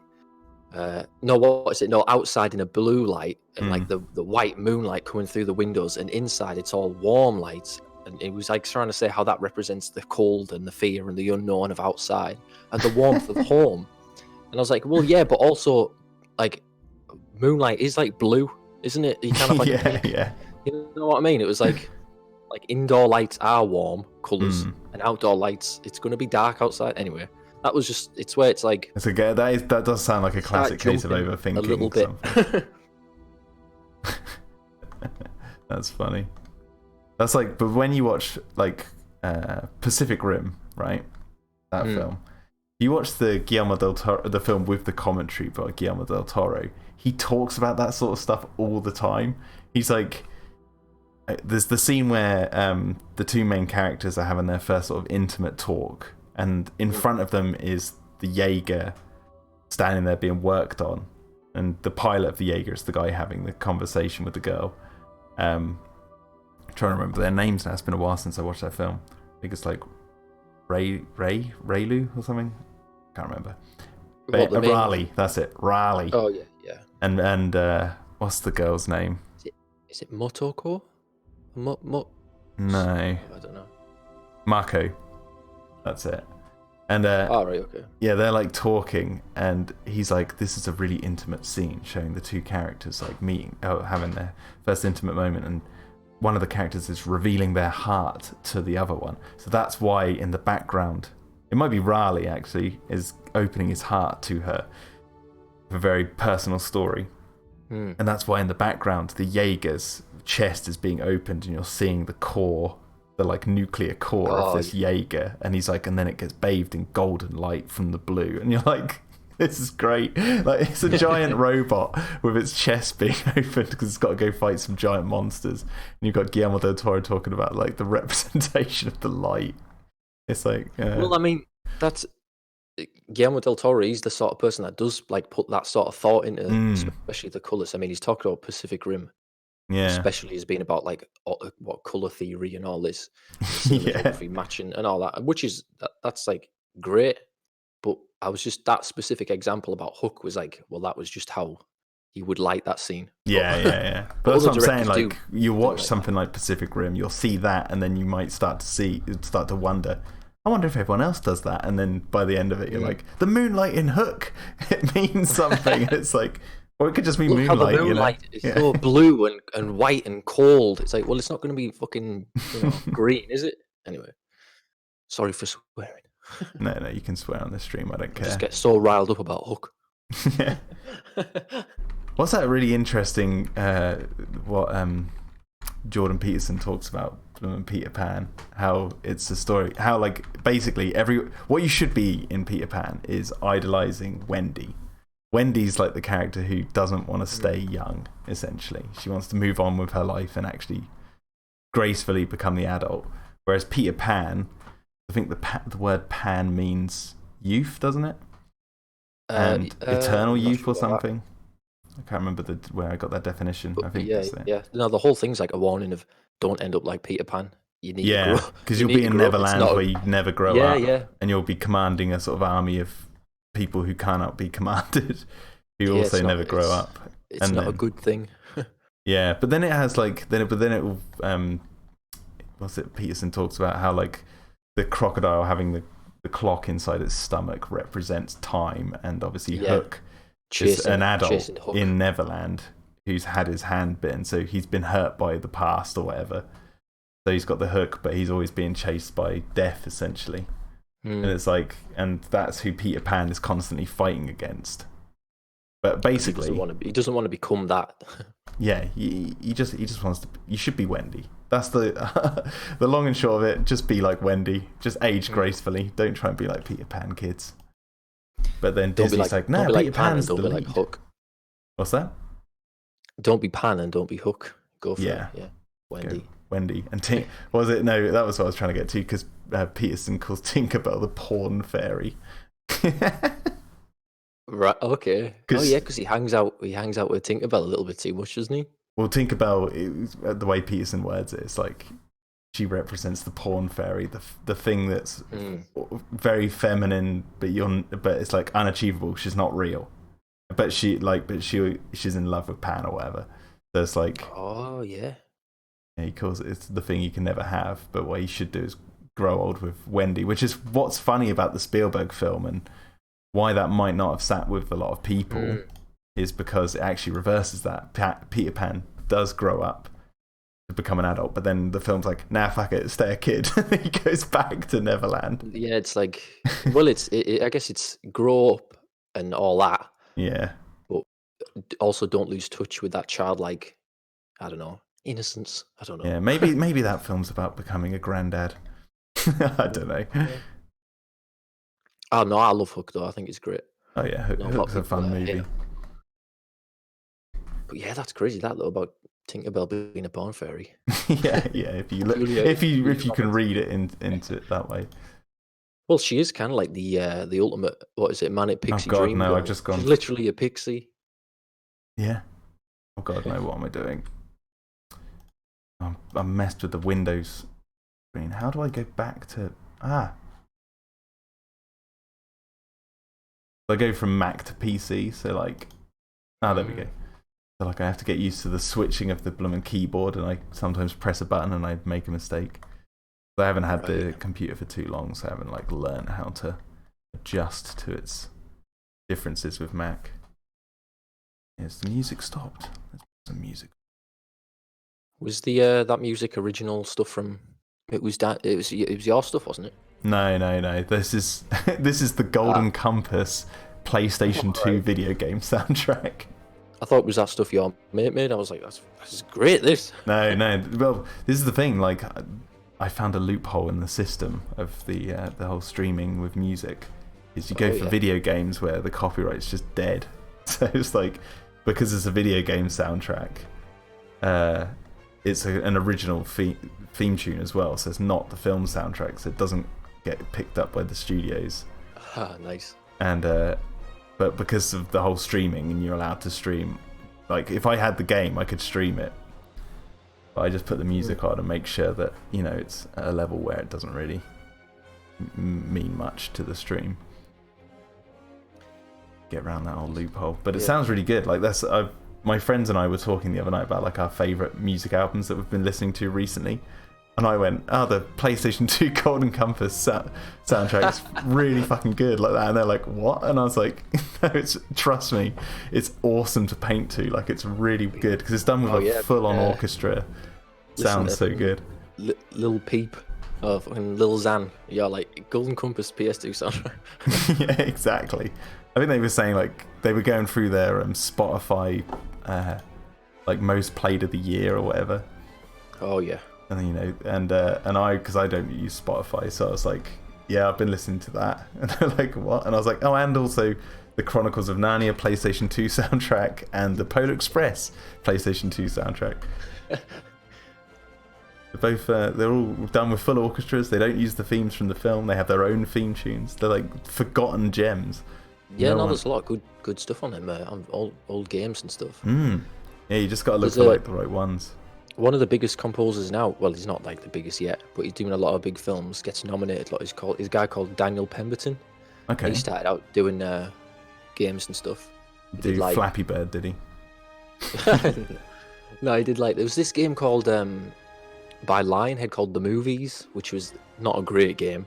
Right. But because it was a game that sort of like in the game it passes through like different time periods. So this Daniel Pemberton, he had to make like something from like the 50s and something from the the 80s and all different. And it was really good what he did. Like he like nailed each decade's like little. Was it just him, or like did he have like an orchestra? He's like the composer. So. Okay, so yeah, so he. But I think he does play a lot of instruments and all that. But like, I'll Google him now and see what he's up to. Yeah, I'll have to check out some of his stuff, because that's the thing. It's like looking up obscure game soundtracks, because you got to go for those ones where like when you say game soundtracks, people think Zelda, Mario, Tetris, all that sort of stuff, or like maybe something from like Call of Duty or something. Or especially Grand Theft Auto with like their blooming radio stations and all that. They're all very popular. But when you say something like Polar Express, PlayStation 2, like no one thinks to go look for that sort of stuff. And I can't even remember the thing that made me think, I should use that. I think it was the Overwatch soundtrack, and I was thinking how that works as well, because you're allowed to stream Overwatch, and I do. So it's like... I see, yeah. So you didn't actually play this game then? I played the Polar Express on this channel. I streamed that and completed it. But the Golden Compass PlayStation 2 game I don't think I'll be streaming that anytime soon, but the soundtrack's pretty banging. And then if they do suddenly catch up with me and they're like, oi, and then, there you go, we're going to demonetize all these live streams. I'll be like, fine, only a few people watch them back anyway. So, the main videos are like Dino-Defenders and that, which then, like you said, I have my own composer, so. Although even like a lot of people who make their own music, it ends up getting copyright strikes, and they're like, I've been hearing about that. I wrote this. It's like, because like they get signed to a label or something, and then the label takes off their channel. Or these companies that put the strikes on, the copyright claims, they can still pocket like a lot of revenue from these videos, even if they know it'll just get reversed. It's already too late because they've like had like the first 24 hours of revenue or whatever. Anyway, this the Daniel Pemberton guy, so he did stuff like the movies, 2005, Little Big Planet, and then he like now he's doing like he did Ocean's 8, Into the Spider-Verse. Oh, he did Birds of Prey. A couple of Guy Ritchie films. So he went from video games to like feature films. Huh. Pretty cool. Yeah, I mean the most notable one of that is Giacchino, isn't it? Giacchino. Yeah. Sorry. He's like the most notable of those bunch. But that's funny because he obviously started with the Lost World PlayStation 1 soundtrack. That was where he got his big break. And not only that, I don't know if you know this, but that's also the first video game to ever use a live orchestra for its soundtrack. Really? Apparently so, yeah. So even the Lost World was being innovative in that regard. That's cool. You might have to look that up. I could be talking out my ass there, but I think that's true. I think I remember reading that somewhere. No, I believe it.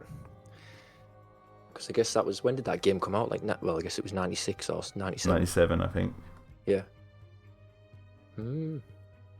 Yeah, because everything before that, like your Resident Evils and all that, it's just like synths, isn't it, and stuff. Still great, but it's not. Yeah. Yeah. See, the thing is with soundtracks, I tend to listen to like ones that don't have big bombastic themes. Like I barely listen to the Jurassic Park soundtrack or any like Star Wars or Indiana Jones. I used to, but now I'm listening to more stuff that like tends to be a bit more like unrecognizable. Right. Because I just find it easier to like work to. And I don't really have time to sit around listening to soundtracks. So I'm like, I mean, if I had the time and I wanted to, I'd sit down and listen to something like John Williams. But I think his like soundtracks work better in the films they're in. Yes, yeah, especially a lot of them that are like, you can the change like in one piece of music. You've got like you can hear when he's changing the sound to match what's happening on screen. It'll be really upbeat, and then it'll be down, and then it'll be. Yeah, we do that with Dino-Defenders. That's what I asked for. It's like because that you're going to be telling the story because there's no voice actors. Yeah. But no, so I think there is like the difference between the two. I think there are like composers like John Williams who, like you said, you can hear them doing the up and down thing to go with the visuals, and then they have the big themes, and those I think they work. Their soundtracks that are amazing, but I think they work better when you're actually watching the thing they're going with. Whereas if you listen to something like The Land Before Time, which although does have a theme. Oh no, actually, there's a better example. Alien 3 soundtrack is like sing me the theme from the Alien 3 soundtrack. I bet that there's not really much anyone can. I don't know what would the theme be for that. There's so many different types of music in that's a soundtrack where it works better listening to it even without the film. Like it works listening to it on its own. I don't think I can recall a single piece of Alien 3. Oh no, other than when Ripley's jumping off the thing. That's like, I can still remember that. The big bombastic ending. I always remember when I was a kid, Alien 3, whenever I used to play with the old Kenner toys, I would I would emulate the music from Alien 3 and do the like like the strings building up. That's what I'd always do. Alright, I think I'm going to have to stick this box in the mud. It's sticking out of the mud in the background. It looks so good, like how you do the lighting and the. Like I know you always say, oh, the lighting and the depth, but like, it's fucking like spot on. I haven't even lit the van yet. That's the next. Well, once I've got the van all done, I'll light that. The thing is like as I go, like I'm just learning more as I go. Like I'm just thinking new techniques, and I'm just sort of knowing the basics of Photoshop, not everything. There's so many things in Photoshop I could learn that probably would cut the time down by half. But I'm just sort of not looking at anything to do with that. I'm just sort of going off what I know. I'm like, okay, well, I've got this blur tool. What can I do? Oh, I can blur the background and make that look deeper just by having a bit of blur. All that sort of stuff. Well, it's proper effective. Like it looks like proper lush jungles and the. Yeah, they're going into the dark jungle now.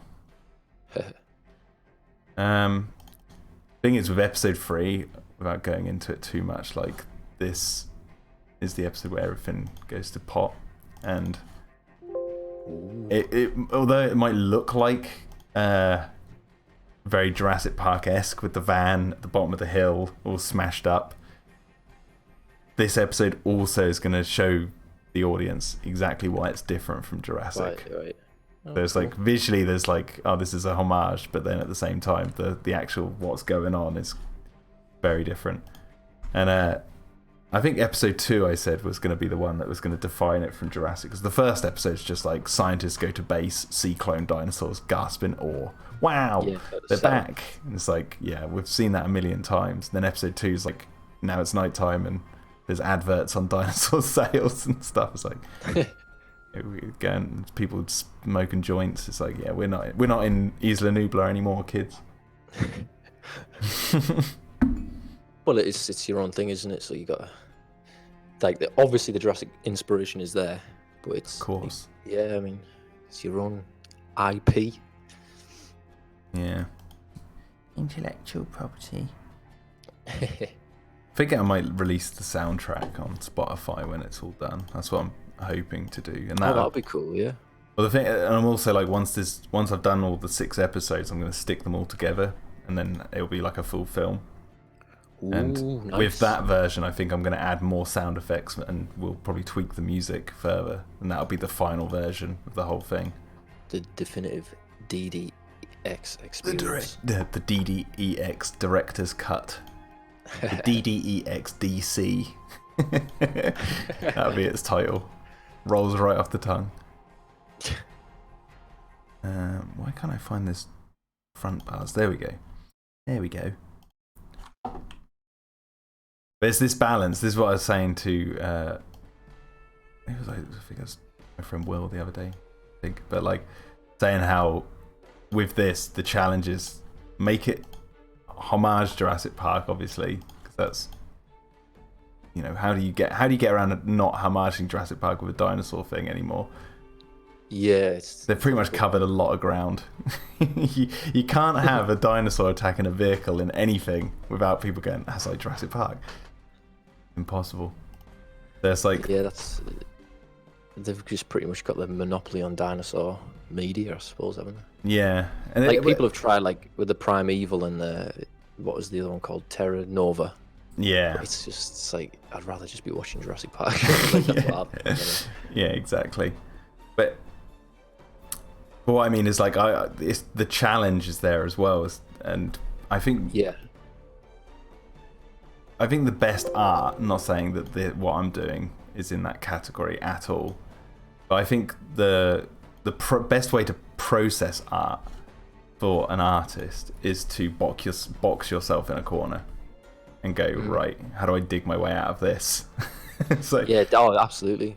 You know, put pressure on it, because if you've got everything at your disposal and you can do anything, it's like you might as well just have something that, you know, has people with pizzas as heads, and it like literally makes no sense. You're like, what am I watching? Sounds like something I'd make. Yeah. But yeah, it's like like I think I don't know if it was Bowie or Prince or Sicky, someone, but your they stuff said, is like, art. There's no denying that. oh, thank you very much. There's no denying that.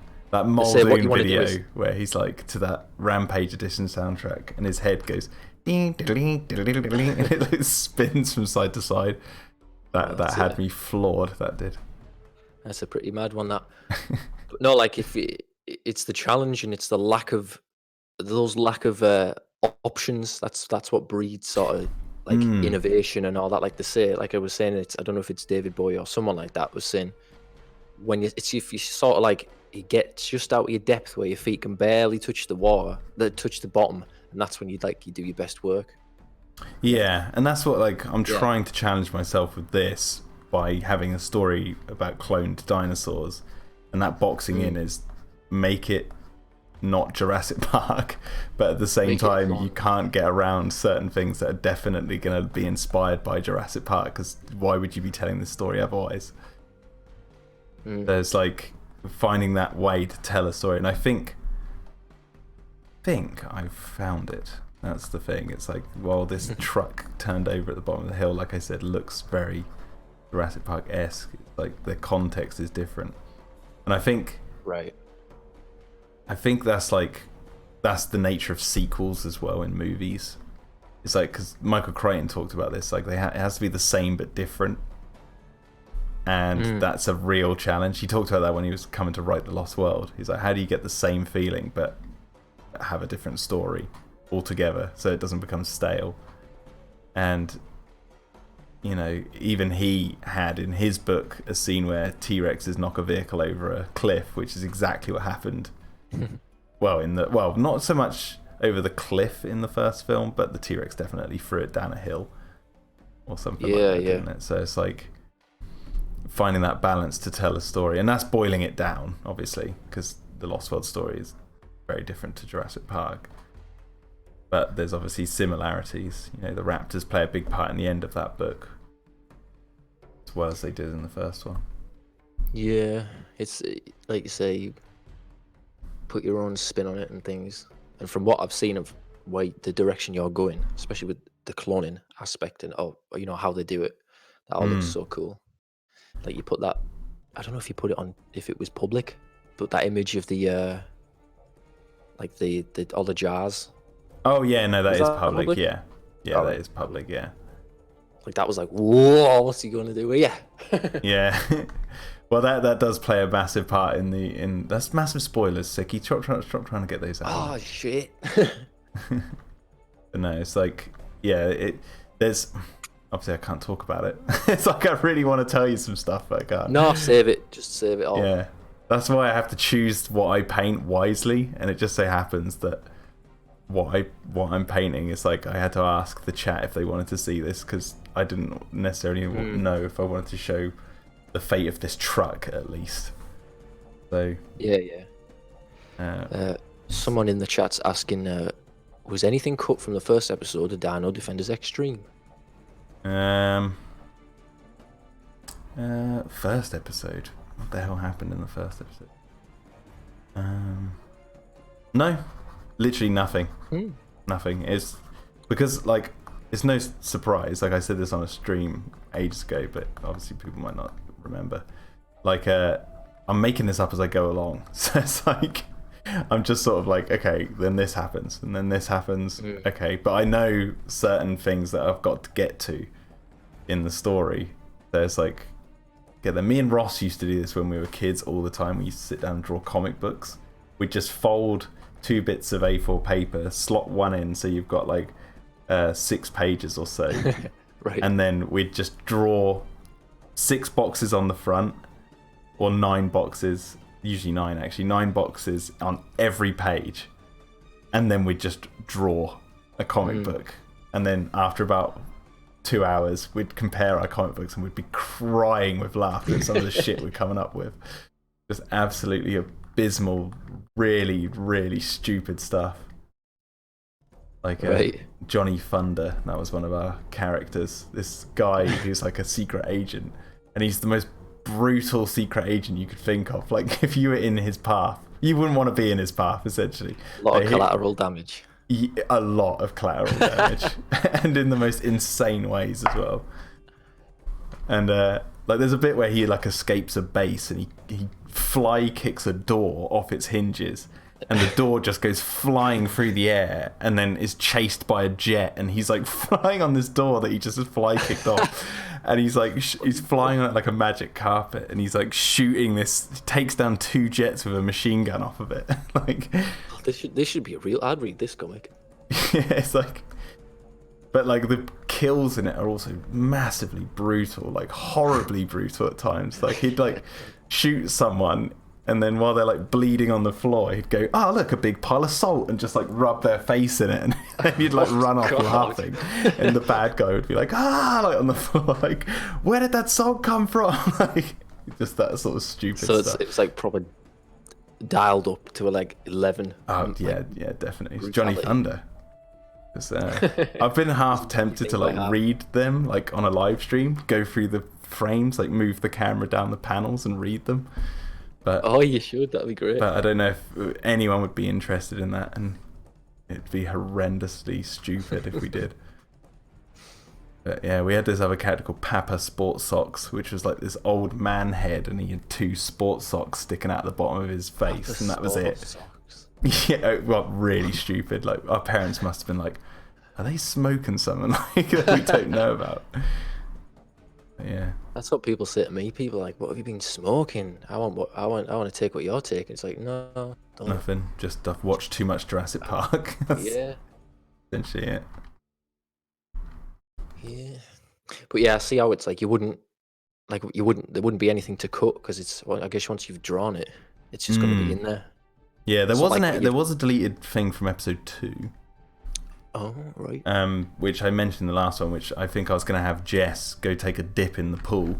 I was like, right. She's going to go for a swim, and then, she's just like swimming out there, admiring the place for a little while. But then I thought, what's the point in that? I thought, what is she doing?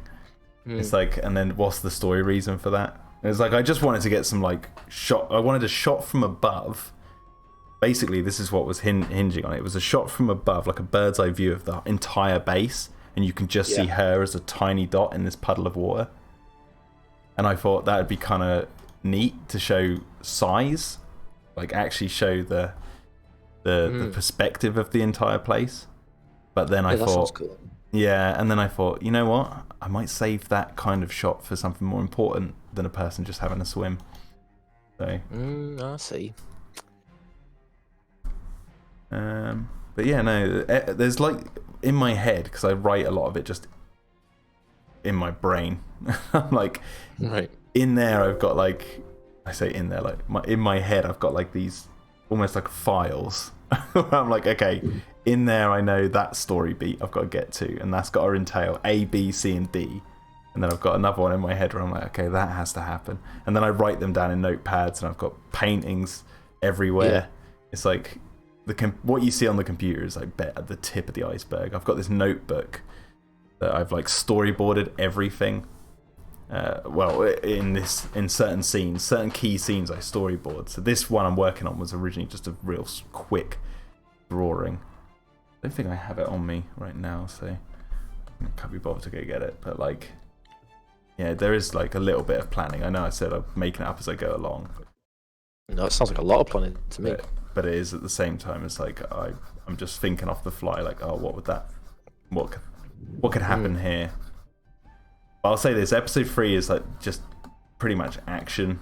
Like things go wrong very quickly, and then episode 4 is where all the big spoilers get revealed. So it's like the big revelations. And episode 5 is another action, like pretty. Actually, there is some action in episode 4. There's an action sequence. You've got it's like all planned out like a TV show runner would do. Like episode 5 is our, the big battle scene and all that. Like a Game of Thrones type thing. It's like, and episode 6 is going to be the main, all that hard home and all that stuff. Yeah, there is a lot of that. But it's like what I mean by like hardly any planning is like barely any of this is written down. So it's just all stuck in my head, and I have to keep reminding myself of things to remember it, or I'll forget it. So yeah, so you don't forget it. Is what I was thinking. Mm. Because I always get ideas where I go, or like I'll think of something just as I'm falling asleep, and I'll go, "That is the funniest thing I've ever thought of in my entire life." It could be a joke or just I don't know, something stupid. Yeah. And I'll say that is so funny that I know I won't forget it by the morning. And then you Yeah. wake up and it's like, what was that funny thing that I thought of? Yeah, I have those Oh. moments with stupid stuff as well. Oh god, yeah, I know that feeling where you're like, oh, that idea's great, I should write it down, and then you just don't. Oh god, why did it go to pin light? I'm now muddying up the van.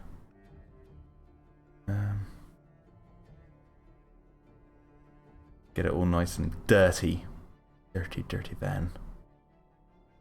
That's like the fun part, isn't it? Putting all the aging and the antiquing on it and stuff. Mm-hmm. Especially with all the brushes, different brushes in Photoshop. Yeah, I've got a few of those sort of like the ones where it's like stamped, you know, like you can like just get a tree by just clicking, or like clouds. I bought a few of those, and it's like, yeah, but at the same time I like drawing them by hand, like you know, the backgrounds, the watercolor backgrounds are all like hand painted, so it's like I didn't use. That was Studio Ghibli that actually. Well. Sorry, what was that? You can make your own brushes as well, like straight in Photoshop. See, this is one of the things that I said that I didn't know about, so it would have probably made things a lot easier. Like you can tell me more. You could just use the normal brush and do like a couple of flicks and swishes, or like leaves, blades of grass, that sort of thing. And then you can save that. I can't remember how you do it. You save it as like, I think it might be a smart object, maybe, or a shape, custom shape, something like that. And then you can make that a brush.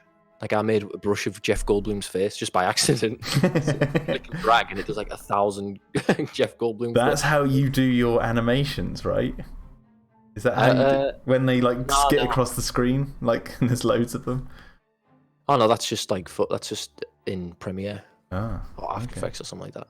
But you could use that if you wanted to. Like you could just be more stop motion, like, wouldn't it? Yeah. Be a bit more jittery. That's what I'm finding with the animation in this, because episode 3 has loads more animation. So I'm like gone full blown. There's full character animation, dinosaur animation. Like it's gone pretty mad in this episode. But that's what happens. So you start small and then you just get more confident. Yeah, and it's like, oh, what if I do this? What if I do this? And recently, I've just been doing some mad stuff. Do you know what, Sicky? I know this might pain everyone else, but I'm going to give you a spoiler in WhatsApp. Ooh. So you can react to it. I'll find just your personal chat window. Alright, I got you. Obviously, no sharing. This is the verbal contract. I promise I won't share. I won't leak it to... I don't know. Hey, if you do leak it might actually get some publicity. Yes, like I think that's what they do. I think that's how the movie industry works now. It's like there's so much of that. Everything does it, don't it? Well, no, not us. God like, damn, you know, we are so good. That's why the Universal loves us. Like we're not telling you shit. Well, then they just go, we'll just make our own version and it'll be terrible and everyone will hate it. Mm-hmm. Like, oh, someone's making a motion comic and there's like people. Oh no, I disavow. I don't think that's the case. Right, let's have a look at this then.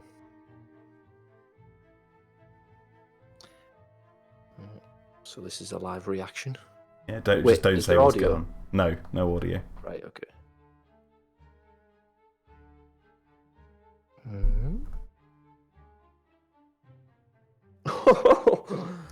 Oh, that's amazing.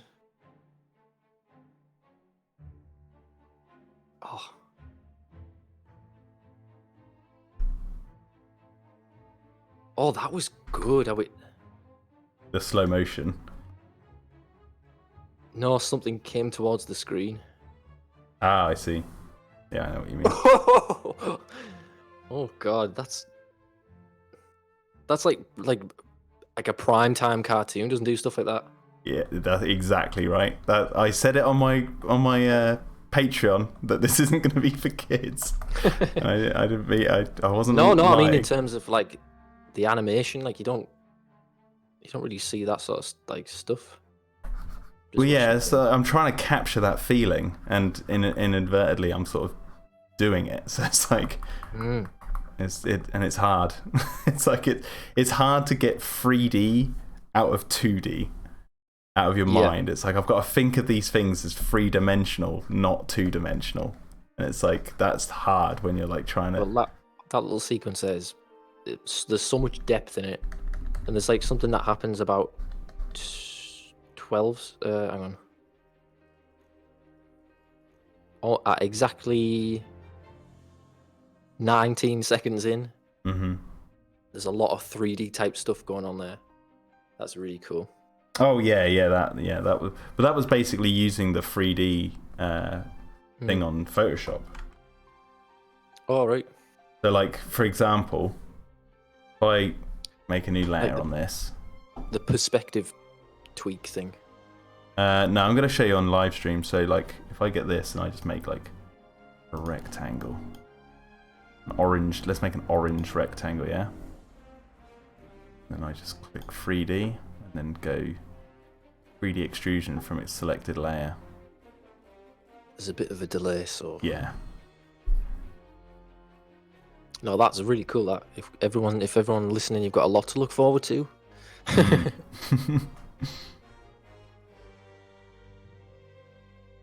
Yeah, you should be able to see in a few seconds what I mean. And I just took the gun, I can't remember what I've been calling them. They're like electrical gun things, and the stun guns. That's it.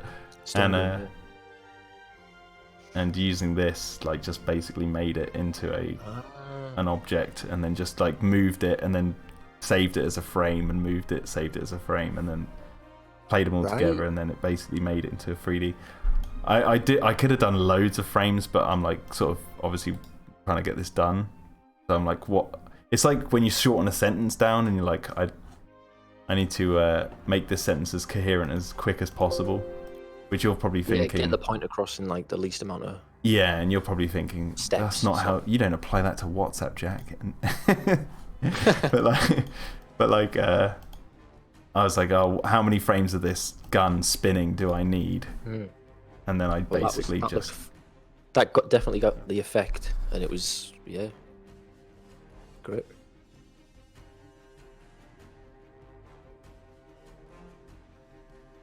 Yeah, so that's you've seen one of the major spoilers from episode 3. The Samuel L. Jackson moment.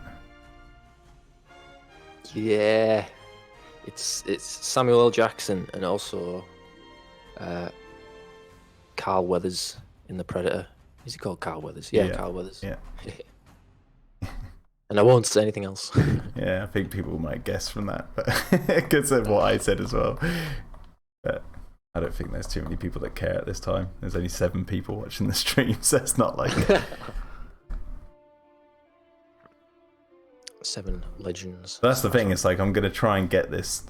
I think episode 3 might be the one that like hopefully will get people more on board. They'll actually see like what can be done with the series. Yeah, like they'll get the gist of what it's about, sort of thing.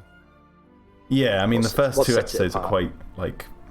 I mean, I've already seen a difference in the artwork, so it's gonna be fun watching when they're all stuck together and you can see the artwork like evolve as it goes.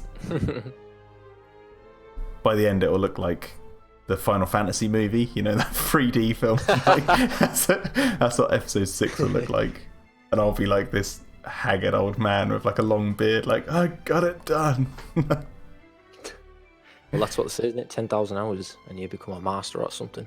Oh damn! Well, how many live streams have I done? God, I must have put in some hours for this, because what you just watched, I did over Christmas. So I was like working on that nice family-friendly moment from Dino-Defenders while hanging out with the family. Well, it wasn't like that far off some stuff that you see in Jurassic Park and PG-13 stuff. Yeah, well, there are moments in this where it's going to be like worse. than what we see in Jurassic. I've got to make sure Copper doesn't come after me because of the whole bright colours. It looks like it's aimed for kids. And then I'm like, it's not aimed for kids. Watch it. It's definitely not aimed for kids. Someone said fuck in the second episode. Don't you come after me. It's 15 plus. Can't get me for the under 13s. Hey, you're allowed to have one fuck in a PG-13. But it can't be a sexual. Yeah. The trick. I'm surprised they haven't used that in Jurassic yet. Yeah, there's quite a few shits. Shit, son of a bitches, bastards. Dams. Yeah. God damn.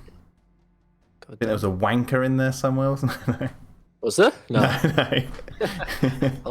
Who said that? That was John Hammond. I was going to say none of the Americans would have said John Hammond. John Hammond. He suffers from a deplorable excess of personality, the wanker. Yeah. Dr. Hammond, I've decided not to endorse your park. You wanker. Drives off. So have I, you wanker. No, I'm surprised there hasn't been a fuck yet. Because it was in the books. So it's like you can default and just say, hey, it was in the books. Yeah, we just took it from the book, yeah. Yeah, they have the perfect excuse. People can't be like, they never swore in the old films. Like, yeah, but they're going from the source material. I think you'd have to give it a Sam Jackson in the first film. Oh, if anyone's going to get in hindsight, the F-word privilege, yeah. Oh, yeah. Hold on to your fucking butts. Hold on to your motherfucking butts. Well, no, motherfucking that's top level, isn't it? You can't say that. Oh, shit. Ruined another word. Nah, I think Ellie says about four shits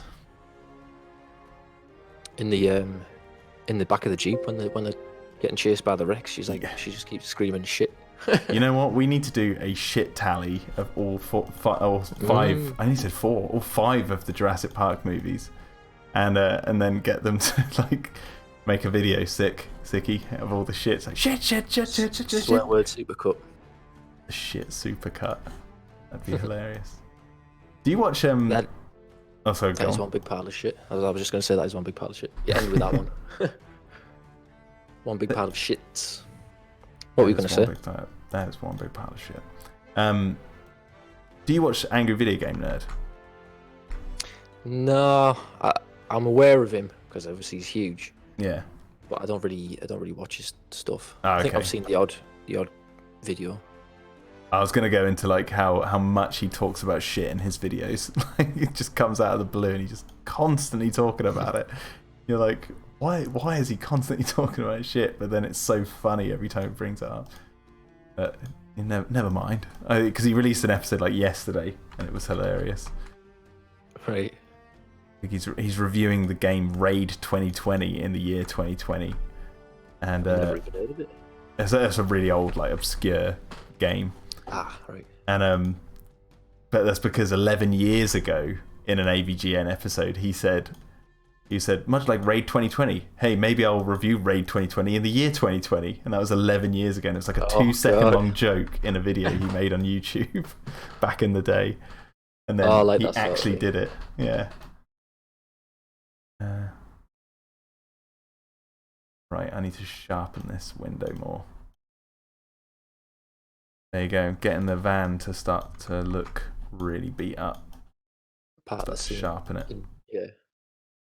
It looks good. Do you ever think because you've been sitting there like doing different brushes that you're like, oh, have I done too much? Do I take a couple back?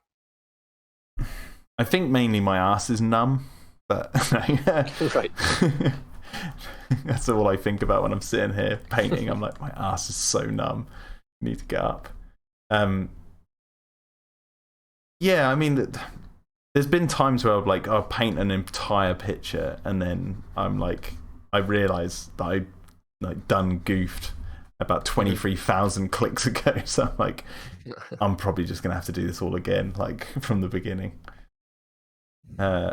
or I just sit there and painstakingly go back and just like go right and start again from that point on, or I see. I highlight the area where the problem is, and then I copy the entire thing, like the whole layer. I'll copy, then I'll cut out the area of problem and delete that from the rest of the second layer that I've just copied, and then I'll match that to the background. So it's like saving something from the future and taking it into the past, essentially. Ooh. Right, I see, one way of looking at it. Because if I'm like photoshopping something, or specifically if it's like something that I'm trying to put in like match to an old photo or something like that, just like a Photoshop, I'll be doing like loads of different brush strokes and different layers and then I'm like, is that too much? Have I tweaked it so much that it looks obviously photoshopped? So you have to like just close everything down and then like try again, like come back to it with fresh eyes. So I know, oh, that doesn't work. Yeah, I do. You do that. That fresh eyes thing works really well because with photo manipulation, when we're doing the DPG stuff, there's like this picture of the T-Rex in the paddock being like captured or like looked after by vets, and I did this whole photo manipulation for that, and we didn't use it in the end because I just wasn't satisfied with it. I was just like, yeah, it looks too fake. Like I can tell. So, and I went, if I can tell, I think everyone else could tell. So it's like I even like went to the point of taking a picture of it on my phone, like taking a picture of the computer screen with the picture on it, and then putting plants to the sides so it would give it more of a 3D perspective.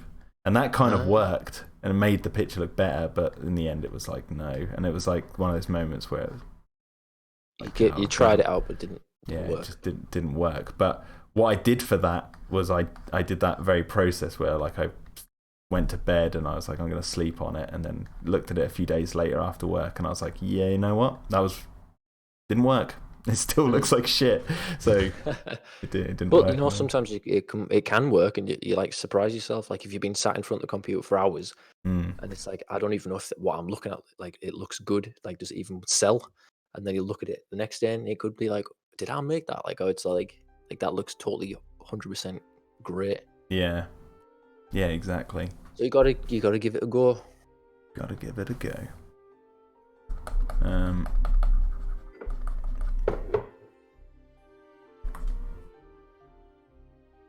I think I'm actually near the end of this. It's looking good to me. The mud. That's still something I'm not satisfied with. Keep forgetting that. Just trying to get the because the backgrounds and stuff, I've been watching lots of like Disney films and Studio Ghibli stuff, and how they have like hand painted backgrounds. I remember because episode 1, if you actually episode 1 starts off, I did all the backgrounds in the computer, so you can kind of tell through some of the frames in that they're still like the computer version, whereas like halfway through the production of episode 1 I was like, actually I want to hand paint all the backgrounds. So there's like a shift in some of the style like halfway through episode 1, and then it all becomes like painted backgrounds. But there's one where Buzz is asleep right in the beginning and that has a painted background, so I went back and sort of blended the two by putting that one near the start. Right. Even though came afterwards. I think that's why, like, that's what gives it the look. That's what makes it look so good, is because you can tell there is like, you go over it with the digital stuff, but you can tell that it's got a hand painted. Yeah, I mean, it's just trying to get something that doesn't look like we've seen it a million times before. That's that's what I'm drawing upon. Yeah. Some of the stuff that they did back in like the early Disney days, just like without computers, and the depth that they managed to achieve, and the way like, well, they invented like a special camera system that had like, it was like 10 planes deep, and they would just move the camera through them and stuff. Like there's an opening shot in Pinocchio that is like, it's absolutely mind blowing. Do you know what? I haven't watched Pinocchio in absolutely years. Well, neither have I, but I saw this on Twitter because people were talking about it. But it's a massive zoomed out image that looks like just a normal, like painted scene, vista type thing. But then there's other little characters moving through it, and then it zooms in. But because they did it all like with like an actual photographic camera, like it's not like it doesn't go pixelated or anything like that. It's like they move the camera physically towards this massive image, and then it moves across. It goes through like archways. It's like mind blowing. And this is like, I don't know when Pinocchio came out. It's like the 30s or something like that. Yeah, I think it was late 30s. I think. I'll Google it. Give it a goog. So, oh, hang on. 1940. Oh, there you go. Yeah, 1940s. We were close. But it's just like this shot through an open, like an old village. But it's so crazy. I might need to give that a watch soon. It's been a fair number of years since I've watched it. There's like other techniques. I saw this clip from an old Popeye cartoon. I think it was a cancelled one where it's like it animated a 2D Popeye on a 3D like real background. So like they filmed a miniature, then had the 2D character walking on it and like gave it this depth because obviously 2D animated on a 3D background. It looked really cool, and that's inspired me to do in episode 2 of Dino-Defenders. Is that shot of the glass, the tonic water being poured into the glass. Oh yeah, and that was 3D. No, that's a real glass that I filmed in front of the computer screen with the background, with the animation playing in the background, and then I poured that. So then the image through the glass that was warped was actually on the computer screen when I cut it out. And then inserted that as a layer on top of the actual animation. So there's actually like real footage being used in episode 2. So a whole mix of mediums. That's great. It's just whatever sort of I think just works. I'm like, okay, that looks cool. And using the real footage, stock footage of the waterfall. That's actually one I bought off Shutterstock, I think I got that off. Okay, I think that's done. Yeah. Maybe you need to just tweak this bar. Make a little tweak here. Well, it looks great to me. I've got no suggestions. It's funny, when I was designing the van, I had someone in the chat, MT Motorsport. You might be watching, I don't know. Usually comes to some streams. But like he does like, well, he has knowledge on like interiors of cars. So he was like telling me what colours go well together and was helping design the inside of the van. Nice one. Very helpful. MT.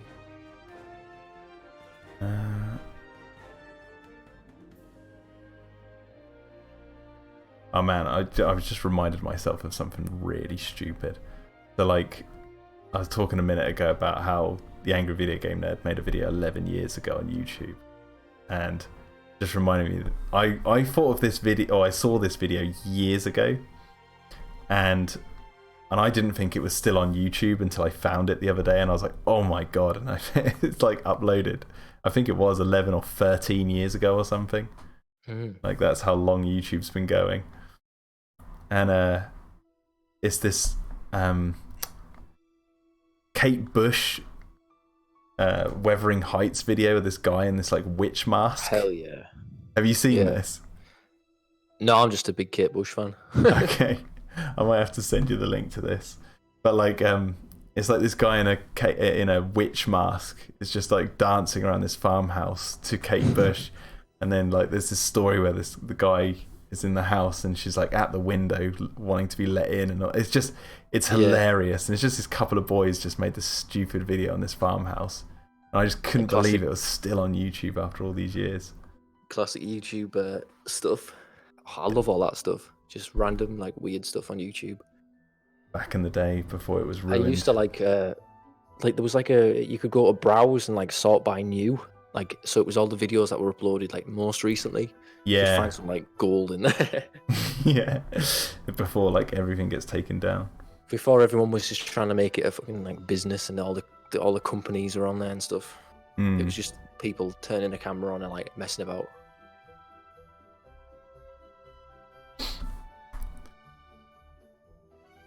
The thing is that like YouTube's such a strange phenomenon.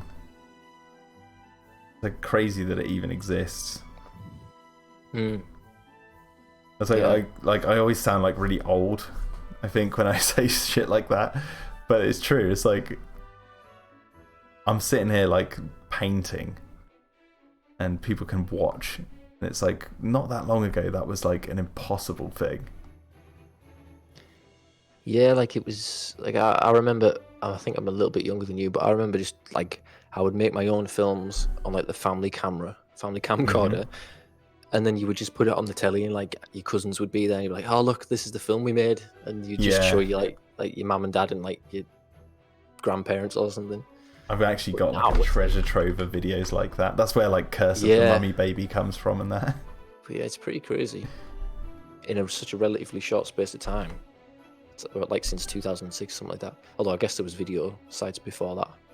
Well, I remember being like really little and watching things like Live and Kicking, and being like amazed that I was watching people who were live on TV, and I was sitting there going, "Wow, this is magical." Now it's like done thing. It's like, okay, I'm gonna do some painting tonight. People can watch if they want. Like like so much stuff is just like a click away. Who knows? Where do you think it's all gonna end, Sicky?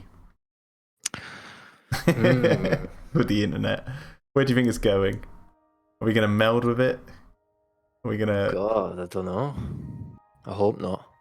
Is it gonna be a Ready Player One situation? Ready Player One, yeah, no. Well, I don't know. There's the thing about the internet. It's like there's a lot of it's all the best parts of humanity like maximized, but then it's also the worst parts as well. Yeah. Like when you got your Tim Berners-Lee like getting it all set up and all his mates, and it was like this is gonna revolutionize the world. Like there'll be no more war because people from all different walks of life can just talk it out. Like you can talk with people with different viewpoints. You can do this, you can do that. Like we'll all be united. But I guess that didn't really happen. If anything, it massively splintered everyone even more because everyone was going off into their own groups and factions. Well, it feels like that, but at the same time, relatively speaking, we're living in the most peaceful time on Earth right now. Absolutely. So it's like maybe it did work, and we just don't know it yet. Yeah, that's true. See, that's the thing. It's like because social media like really blows things up. I was looking at, because you said in the chat the other week about how the World War III memes were kicking off, and I was like, what is this? I was like, I hadn't heard about this since being off Twitter. And so I had a quick look via the account that I still have access to, and I was like, oh my god, like the world, everyone's panicking. And it's like, okay, but the funny thing to me was that it was instantly turned into a meme. So like it was like instant panic, but at the same time people were just joking about it. And I thought, like, if it was to just kick off, like let's just say it did, the last thing humanity would remember is joking about it. And that's like, for me, that was like kind of funny. I thought that was hilarious. I was like, maybe the internet is not that bad after all. But then again, it's like, yeah, you're right. It's like all the worst and best aspects, like just exaggerated to the extreme. Yeah, it's just kind of it's blown everything up, all aspects of humanity, I suppose, the good and the bad. The thing is, it's so new still as well. Yeah, it's not old. Like it's not even 20 years old. Like, well, the internet is old, but it's been around a while. But it's like not in everyone's home internet kind of thing. That's still the World Wide Web and all that sort of stuff. Yeah, it's like it's this huge thing, but like you say, it's not like I didn't grow up with the internet. I think we're like the last generation that didn't grow up with the internet, I suppose. Yeah, I mean, I say that's having, I think, and this is my, I don't like to predict the future, But this is something that I've been toying with as a sort of a concept in my mind, and I think that it would make for quite an interesting book, maybe one day. But I'm hoping it would like not necessarily become real. But toying with the idea of like the last generation to grow up without the internet has psychological problems from the fact that going forward the entire world grows up with the internet. So it's like something happens to our generation like later in life where it's like we can't handle it because it's like everything's moving a million times faster than normal. But then again, that is what old people say about us. It's like, okay, maybe it's not like unique to the internet, but yeah, I don't know. I think there's some cool concept potentially lurking in there. Well, I mean, like smartphones, the whole thing, it's like it does wire your brain differently, like dopamine and all that stuff. Short attention span things. Well, there's a reason why the notification bells and buttons and numbers are always red. They're always red because red means alarm, alarm, check, quick, stop what you're doing and check this. Warning. That's, Yeah. I think it was one of the guys from Facebook who were actually talking about that as like in one of their it was like a TED talk or something. They were actually talking about how they deliberately make the notification bell red because it grabs your attention. And it's like mind control. Well, all of the internet is designed like that. It's called dark design, isn't it? Where like even like pop-ups where they'll have a yes, no, but the no is always faded and like yes is always pre-highlighted. I know, so it's that annoys I'll just click the one that's So but there is that sort of stuff. There is sometimes that can be helpful, admittedly, when you've got like I don't know, like you're using Windows or something, like a warning button comes up and it's like they predict that you don't want to do that thing. Like, are you sure you want to delete this? And it's like a big no button compared to like an OK. So you have to really think about it. But at the same time, it's like I don't know if that is necessarily a good thing. I don't know what long-lasting effects that will have on us because we've never, ever in the history of humankind had anyone test it. So, except for, hey, guess what? The entire human race. So it's like, oh man, I hope we're going to be all right. I'm sure we will. We've probably got a good chance because, like you say, the first chunk of our lives, we were just like we were still playing outside and stuff and chasing each other and like yeah. But like my niece and nephew, it's smartphones constly, and it's like what is this? Like, what's it doing to the brain? Like, it's like when they give like early lab experiments where they've got like you hit this button and you get the rats get the biscuit or the monkeys get the biscuit or sort of thing. And they would just sit there and constantly hit because it's like, well, and then they can't say no, they can't like stop. They need to get the instant fix. It's that's how, like, especially social media, like you were saying, it's engineered to keep getting people hooked on it. Yeah, and it's like, and like we don't know how much of an effect that's going to have on us. We just don't. We just have no idea. So it's like, I'm sure we'll be alright. I'm a pretty big optimist. I don't like to look negatively at the future too much because I think a lot of it, like, you have to find the wolf in amongst the sheep, if that's the right saying. It's like there's many things you could worry about the future, about what's gonna happen, what could happen, and it's like, but if you worry about everything, or you see, or you just are convinced that everything's wrong, then you won't necessarily see when it is actually wrong. You need to really like look at it as objectively as possible. Yeah, I think we all need to try to do a bit more of that. I know, like, I can definitely relapse a bit and be like, oh my god, I'm worrying about this thing. You just gotta, if it hasn't happened yet, to try not to worry about it, because that's like 90%, I think, of the suffering. You just have to be proactive. Yeah, it's like stuff that hasn't happened or stuff that has happened in the past. So it's just like, just once you realize all that is just like, what's that saying? Not real.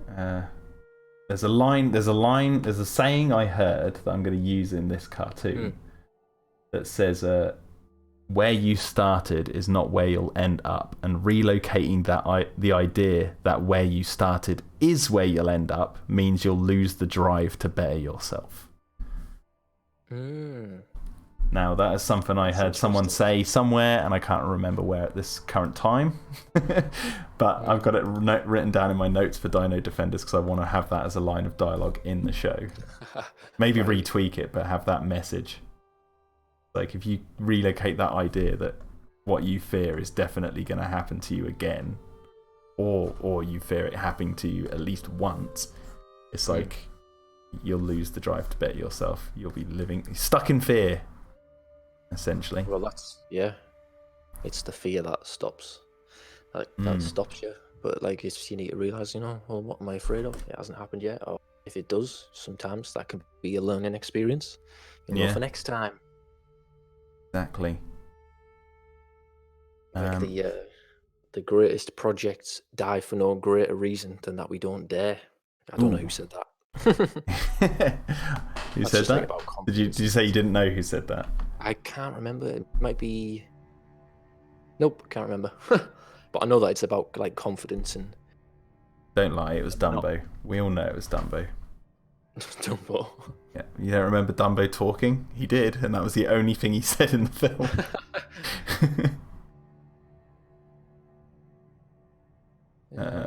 Someone in the chat said, oh wait, there's lots of people talking in the chat. I'm missing it. Sorry, guys.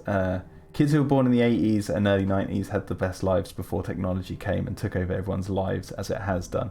Technology's always taken over people's lives. Cars. There you go. Soap. How about that one? That was a big game changer for the human race. Epic Jason says, I remember a time when a computer had no internet, but you could possibly play games like Doom or Minesweep. Yeah, I used to play Chips Challenge a lot. That bloody music. Chips Challenge. Gets stuck in my head. I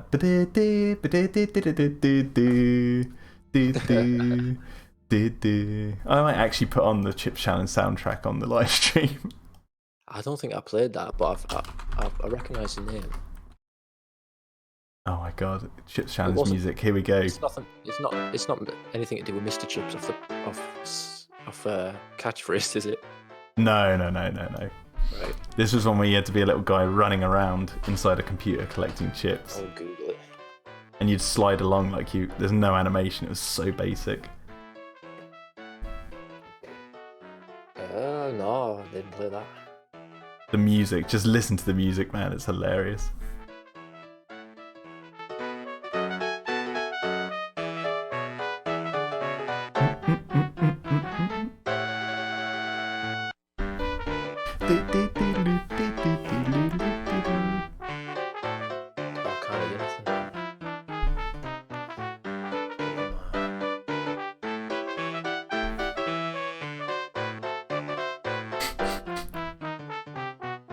Music's so crap.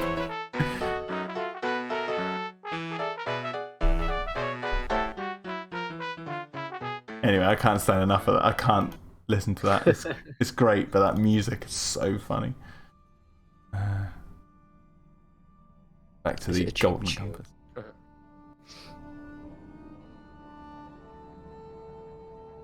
was something I was going to mention about the internet, and I can't remember when we were having that whole conversation.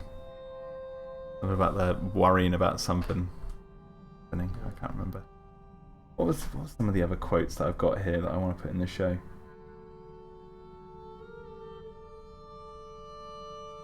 I think we are not transparent to ourselves. Oof, deep, man, deep. We are not transparent to ourselves. Mm-hmm. Yeah, think about that. Think about that for a little while. What does that mean? We are not transparent to ourselves. That's an interesting one. It's kind of like how you can't see your own face. Yeah, well, yeah, and in the mirror you always see the opposite. What is it? Have you seen that clip where it's in like some American Army boot camp? Like you've got the general guy shouting at the guy, and he says, I can't remember. He says something like "kiss your own face" or something like that, and it throws this like cadet totally out. He's like, his brain like freezes. It's so funny. I think I have seen that. He goes, "Kiss your own face," and he just sort of goes. I think I have actually seen that. What's this one I've got here? I barely remember where I get these like quotes from. I think I've got some of them written down, but this one says the adrenaline self-supplies. The adrenaline self-supplies. Like I just hear a quote like that, and I'm like, I'm gonna write that down because I'm gonna somehow work that into the show. Yeah, resonates. That's a good one. I guess it does. It does self-supplies, isn't it? Unless you need like insulin or something, insulin shots. I guess that's different. I've got this one, which is from a friend of mine's. So my friend Jack Ansell, who's in the WhatsApp group and that, he once said this, and let me see if I can find it.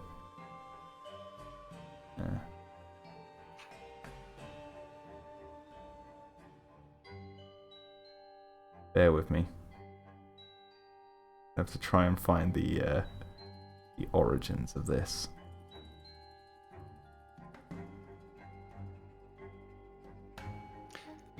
So while you're looking for that, someone in the chat was talking about Ali Emery. Yeah, here I got it. What are they saying in the chat?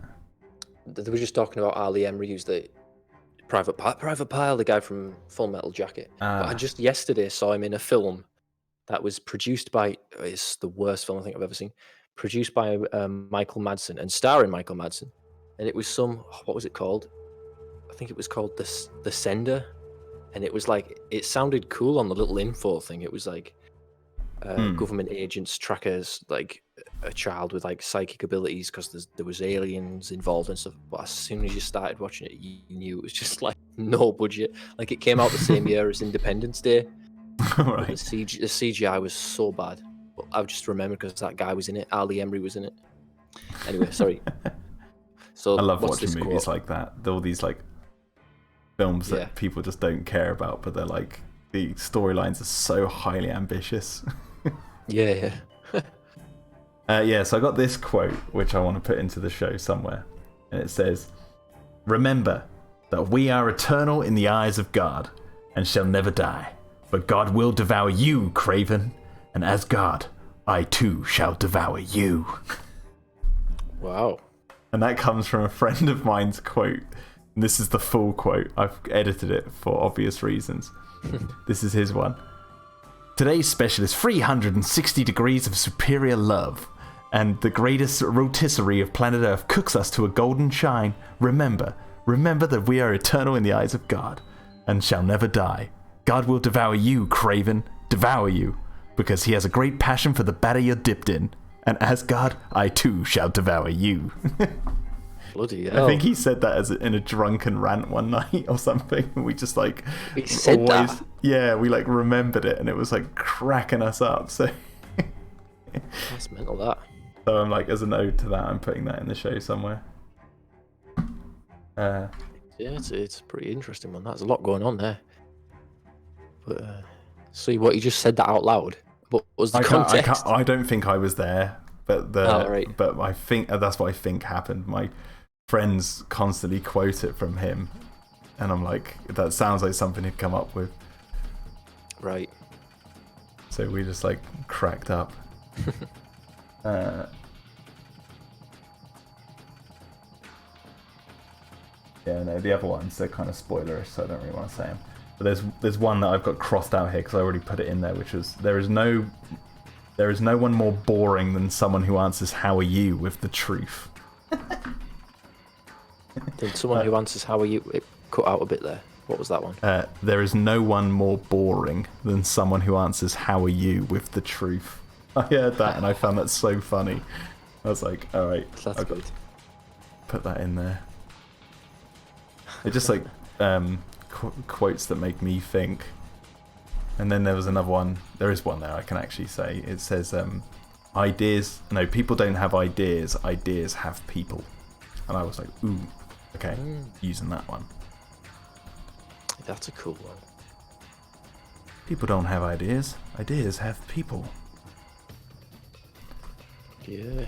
That was from, I think that one was from well, it was from a Jordan Peterson talk, but I don't think he's the origin of that quote. No, he like, was it quoting someone does else. sound like it's from something else.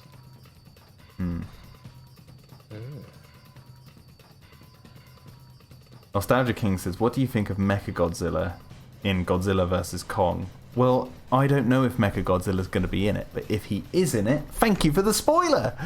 You win today's special prize. I'm not thinking before talking, no. Is he actually? I haven't seen that either.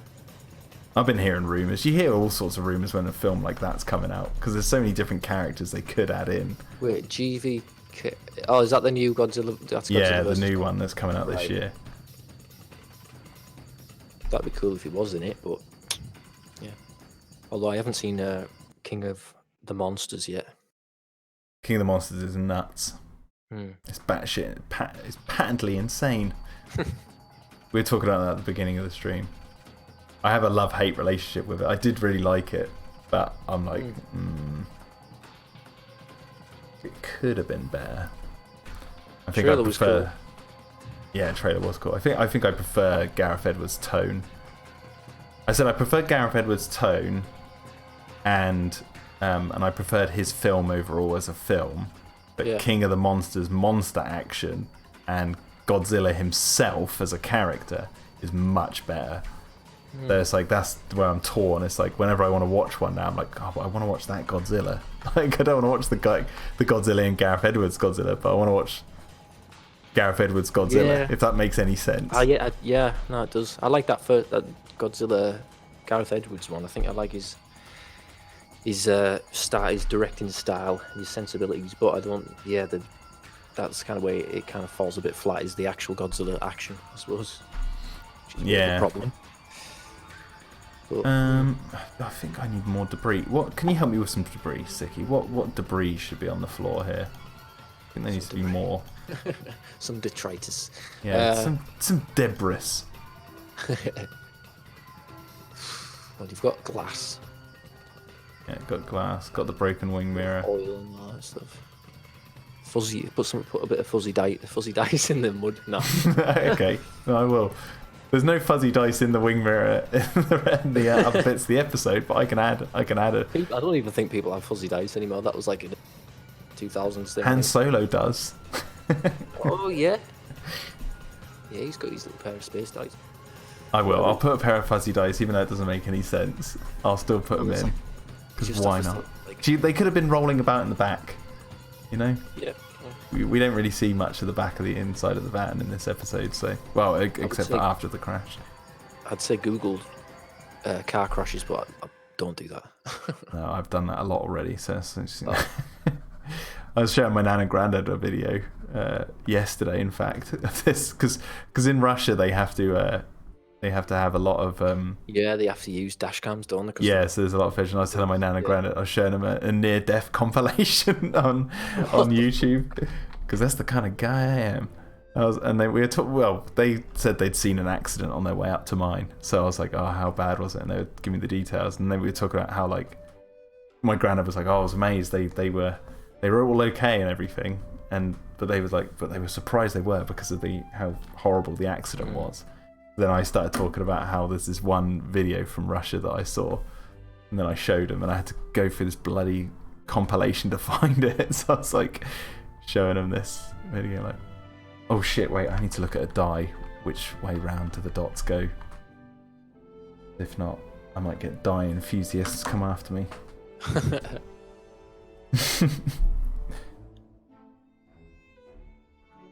Okay, so 2, 3, and 6.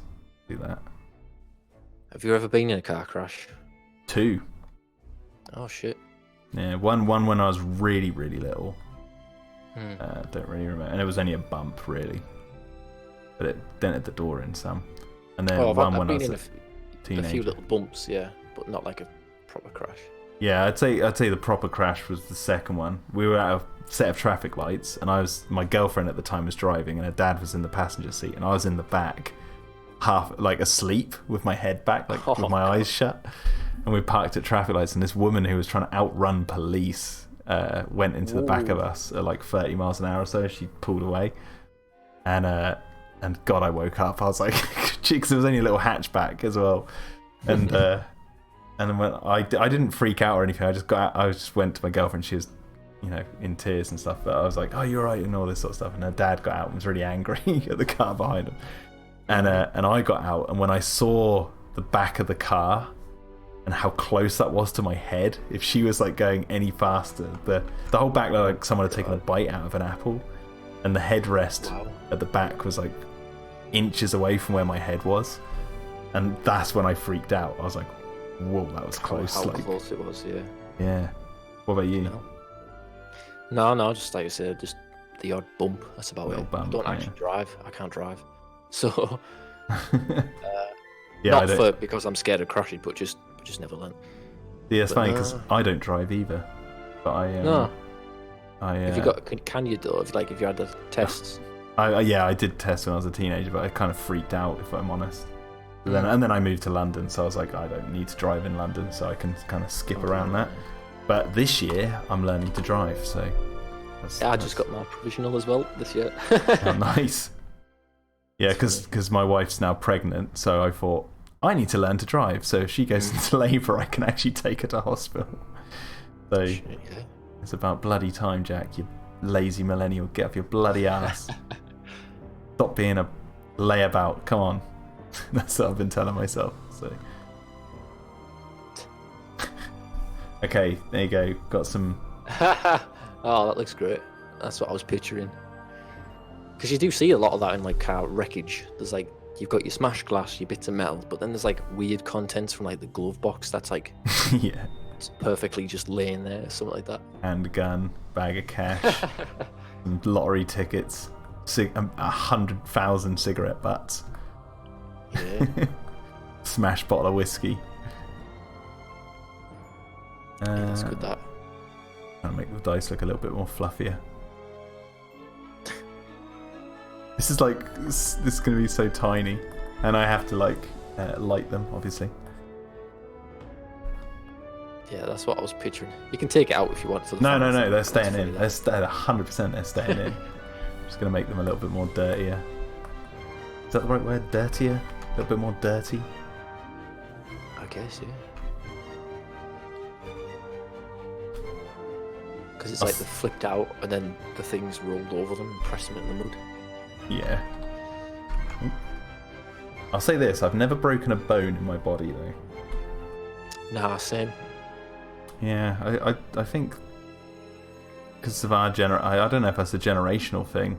I don't know what the ratio is to broken bones compared to like older generations, but I can imagine our generation probably has the least amount of broken bones.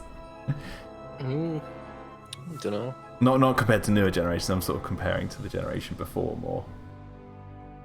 There's like a funny subreddit about like people. It's like the Brotherhood of like the Unbroken Bone or something like that. It's called, and it's like people bone like looking down on everyone that has, and like saying we don't talk to people who've broken a bone. Feels like it's a failure of them somehow. I've gotten close, but not fully. There you go. You got the die in there. Yeah, pooled in the mud. That's great. Smashed. I think, a bit of paper or something, like a file. Hula girl, little dashboard hula girl. That would be too much. Drinking bird. Yeah. Go full alien nod. I fucking love Alien. Oh. Every now and then I just get this vibe. Same for Blade Runner, and same for Jurassic Park. It's like, it's so good, and you just think, I just need to watch it. I need to sit down and go back to... I watched Blade Runner 2049 the other day because I had that feeling. I was like, I need to watch this. I want to watch it. I've got them all, like, all the Blu-rays ripped, so it's like, it's a double click, and then I'm in the film. And sometimes I start watching the film and then I'll just randomly skip somewhere in the runtime and just start watching it from there, just to get like a hit. I don't do that much anymore. I used to do that when I was younger with Jurassic Park 3. I used to skip straight to the island, just be like, get over that boring beginning. It's so shit. What, the iconic Just iconic pass the bar raptor scene. saying Alan. Just get to them on the airfield. Just that's what I used to do. But now I like the opening of Jurassic Park 3.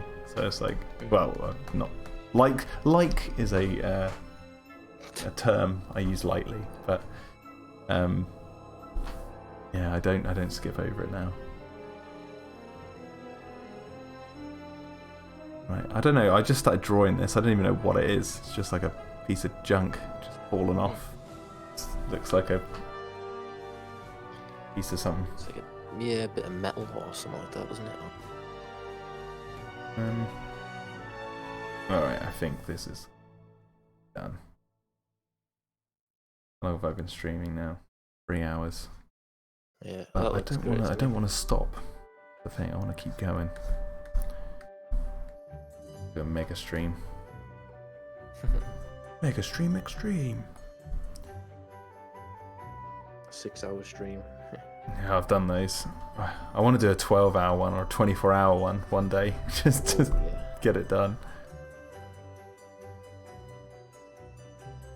But like, you, within the first half an hour, you were like, the background was done, wasn't it? Yeah, that actually surprised me. I didn't realise I was going to be done that quick. Actually, saying that, I do want to add some more foliage.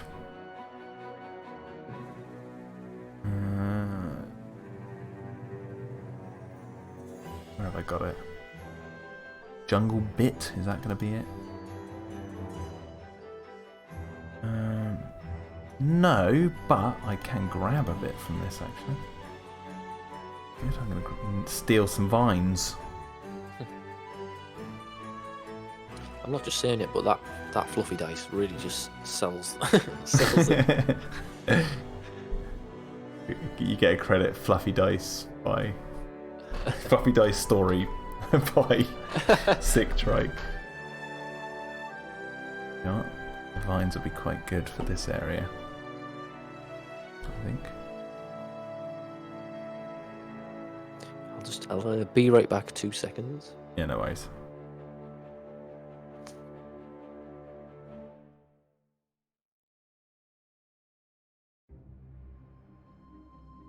No, actually, you know what?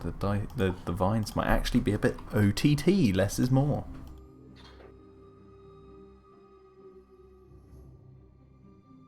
Yeah, go less is more. I need jungle. Where am I looking?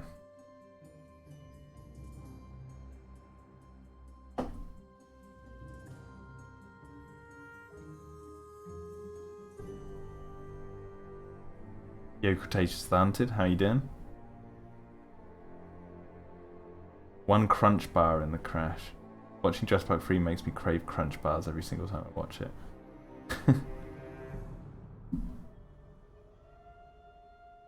So the Mechagodzilla is from the Toy Fair from Hong Kong. No! Don't want to know. Don't want to know.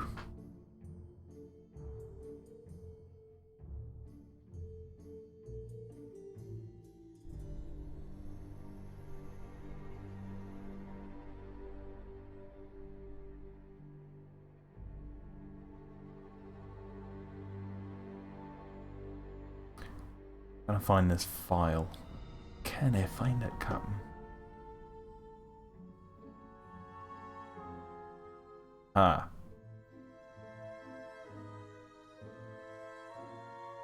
Okay, so that.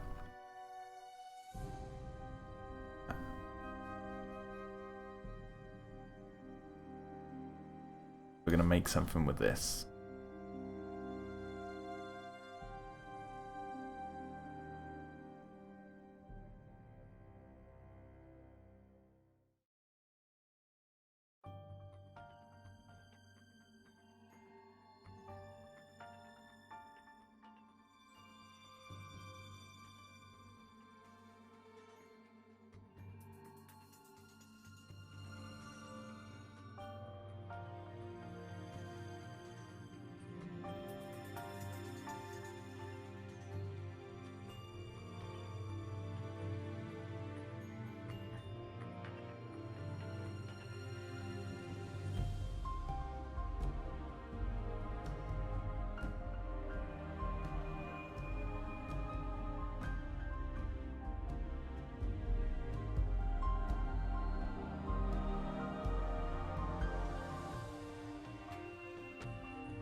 I don't need that one. I think that will do for now.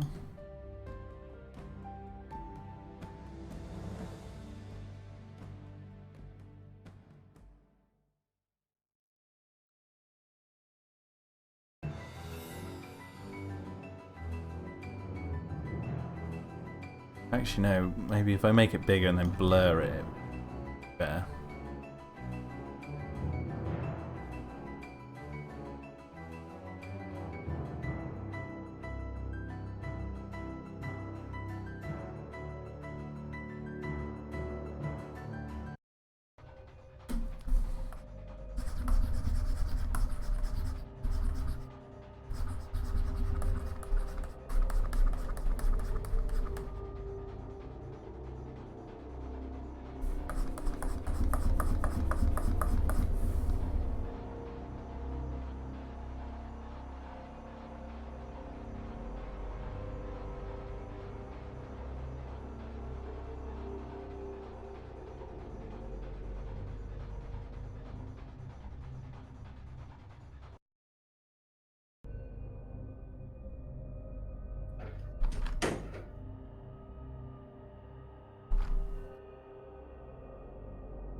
Yeah, I think I like that.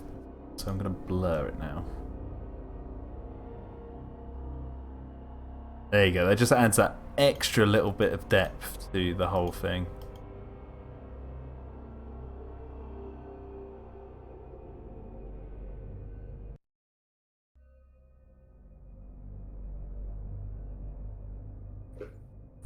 Maybe I'll actually erase a little bit of it. Alright, I'm back. Hello. Right. I've just added this thing in the corner here. Oh yeah. It just adds that little bit more depth to the piece. But that's actually going to have to go in line. These layers. So we've got this layer. Well, we'll actually merge all those.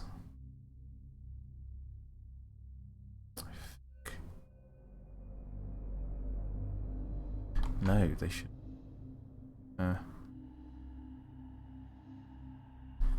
This should be its own layer. Well, so we're nearly at the end. Nearly at the end, folks. Yeah, it looks like a well sort of rendered scene. But now I've just made a silly mistake.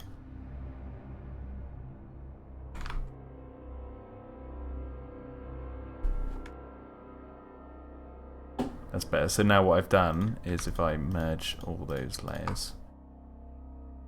So I've made it so you've got background, then you've got these as a front layer, and then the bars, obviously. So the idea of having this as a separate layer, which I might actually add a shadow over, because obviously I'm going to be animating behind it, and anything that needs to go behind these layers will work, because I don't think anything's going beyond this tree anyway. I'm trying to think what I was going to do. Oh yeah, add a shadow, and then we're done. And then I won't know what to do with my life.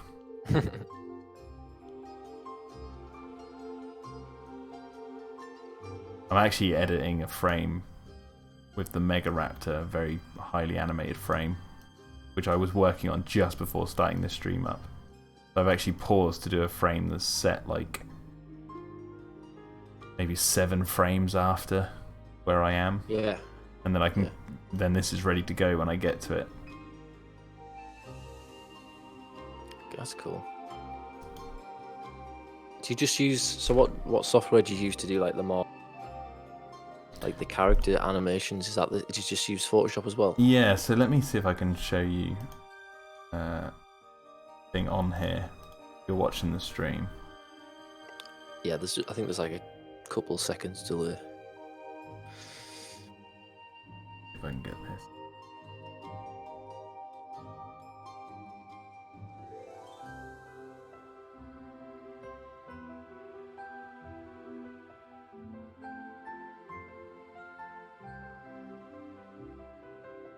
Yeah, I know. I won't be able to show you in this, but I like do. So I'll like draw on Photoshop like an outline. I'll do each frame, like so that frame. You're going to be seeing this delayed, obviously. I go through each of these frames, drawing them individually, and then just putting them all on a, saving them as a PNG so they can go onto a background, and then I'll put them into my editing software and animate them. It's almost like stop motion. I see. Right. So you've got the little. Yeah, that's an old one though. I need to get. Let me get the actual one. What window? Oh, is here you that go. at the You bottom? can see I do this. This is a very basic test. I'm going to play now. You'll see I do a very, very basic version just to get the movements down. You'll see that in a few seconds.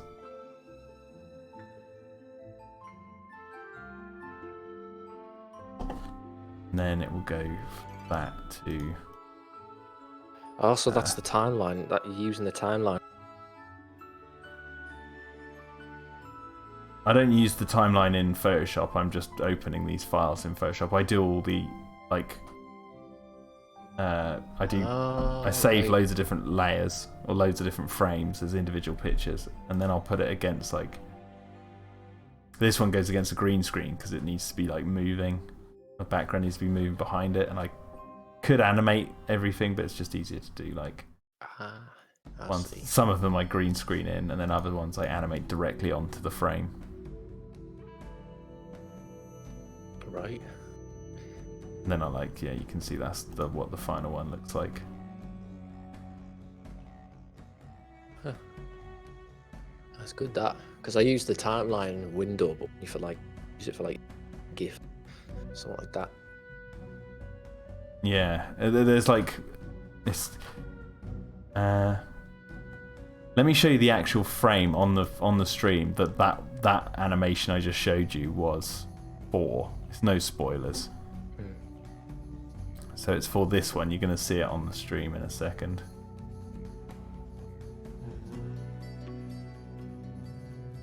But the frame is actually going to start here. It's not going to start right at the beginning of that frame, but... I think it's like a 20-second delay, something like that. Yeah. I mean, I'm watching it back as well. I think I'm about to show it now.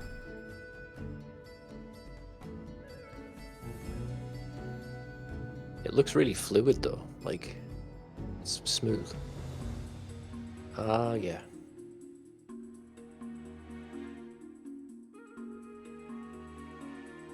Like that frame I just showed you, the shadow on the floor was like something I made up. I didn't know how I was going to do it, and then I thought, hang on, if I just take the same exact animation I've done on that green screen, black it, flipped it. Yeah, flip it and blur it, done. It's like, and it will follow its exact movements. So I was like, and I can angle it correctly. So I'm like, cool, okay, that's done. I didn't know how I was going to do that, but then I worked it out. Okay, so what I'm going to do for this frame, ladies and gentlemen, is I'm going to finish it up here. But there's one final thing I need to do. I need to give it the right tones. So obviously I've got these two layers, yeah, and it looks kind of cool even without the shadow. But anyway, so I'm going to add a gradient overlay to that whole back scene here, just to give that extra bit of lighting. I'm going to have blue, dark blue, and the green. Got to show the darkness of the jungle. You better not be putting a blue filter on it. Oh, there's so many blue filters. Only joking. Blue Filters Extreme, that's the new title of the show.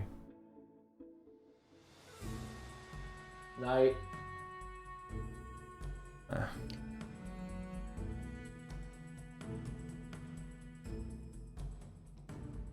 Yes, maybe a little bit too strong. Maybe bring it down just a tad. Like that. And then we're going to convert that to a smart object. And then all I'm going to do is get the burn tool. I'm going to put it onto midtones. I'm going to go Make that jungle look really dark. Okay, I think that's it. I think I'm done. Done it. That looks like one crashed vehicle at the bottom of a hill. Full of atmosphere. Got the lighting. Got And the it's only going to be detail. in the show for like 5 seconds. Well, that's, you know, Yeah.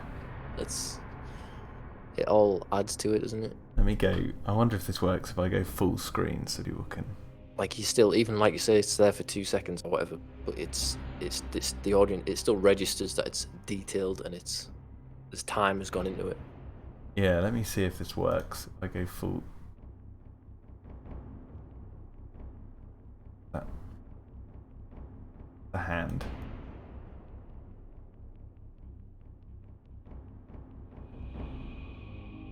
And then go full screen. How do we do that? Okay, does that work? Does that look full screen? I don't know. But anyway, guys, that's it. I'm going to have to sort the edges out because the bars aren't fully black. But yeah. FedEx's customer service is absolutely atrocious, says Epic Jason. Yeah. They're not doing any delivering today. Anyway, yeah, there you go. I hope you guys have enjoyed tonight's stream. It's been fun. I will be streaming again real soon in the near future. And just remember, if you want to, spread the news about this show. Get people talking if you can. You don't have to, though, because, you know, I'm doing this as a hobby, really. So, anyway, guys, Sicky, we'll continue talking after I've stopped the stream, but just for the sake of politeness. Nice. Good speaking to you. And you. And everyone else, I will see you in the near future, and look out for my Terradome Star Wars franchise review coming soon. Ooh, that'll be good. Yeah, not reviewing one film, I'm reviewing the entire franchise. Bloody hell. There you go. And it's going to be about a 20-minute video. So it's not going to go that in depth. I've got a funny idea for it. Anyway, see you later, guys.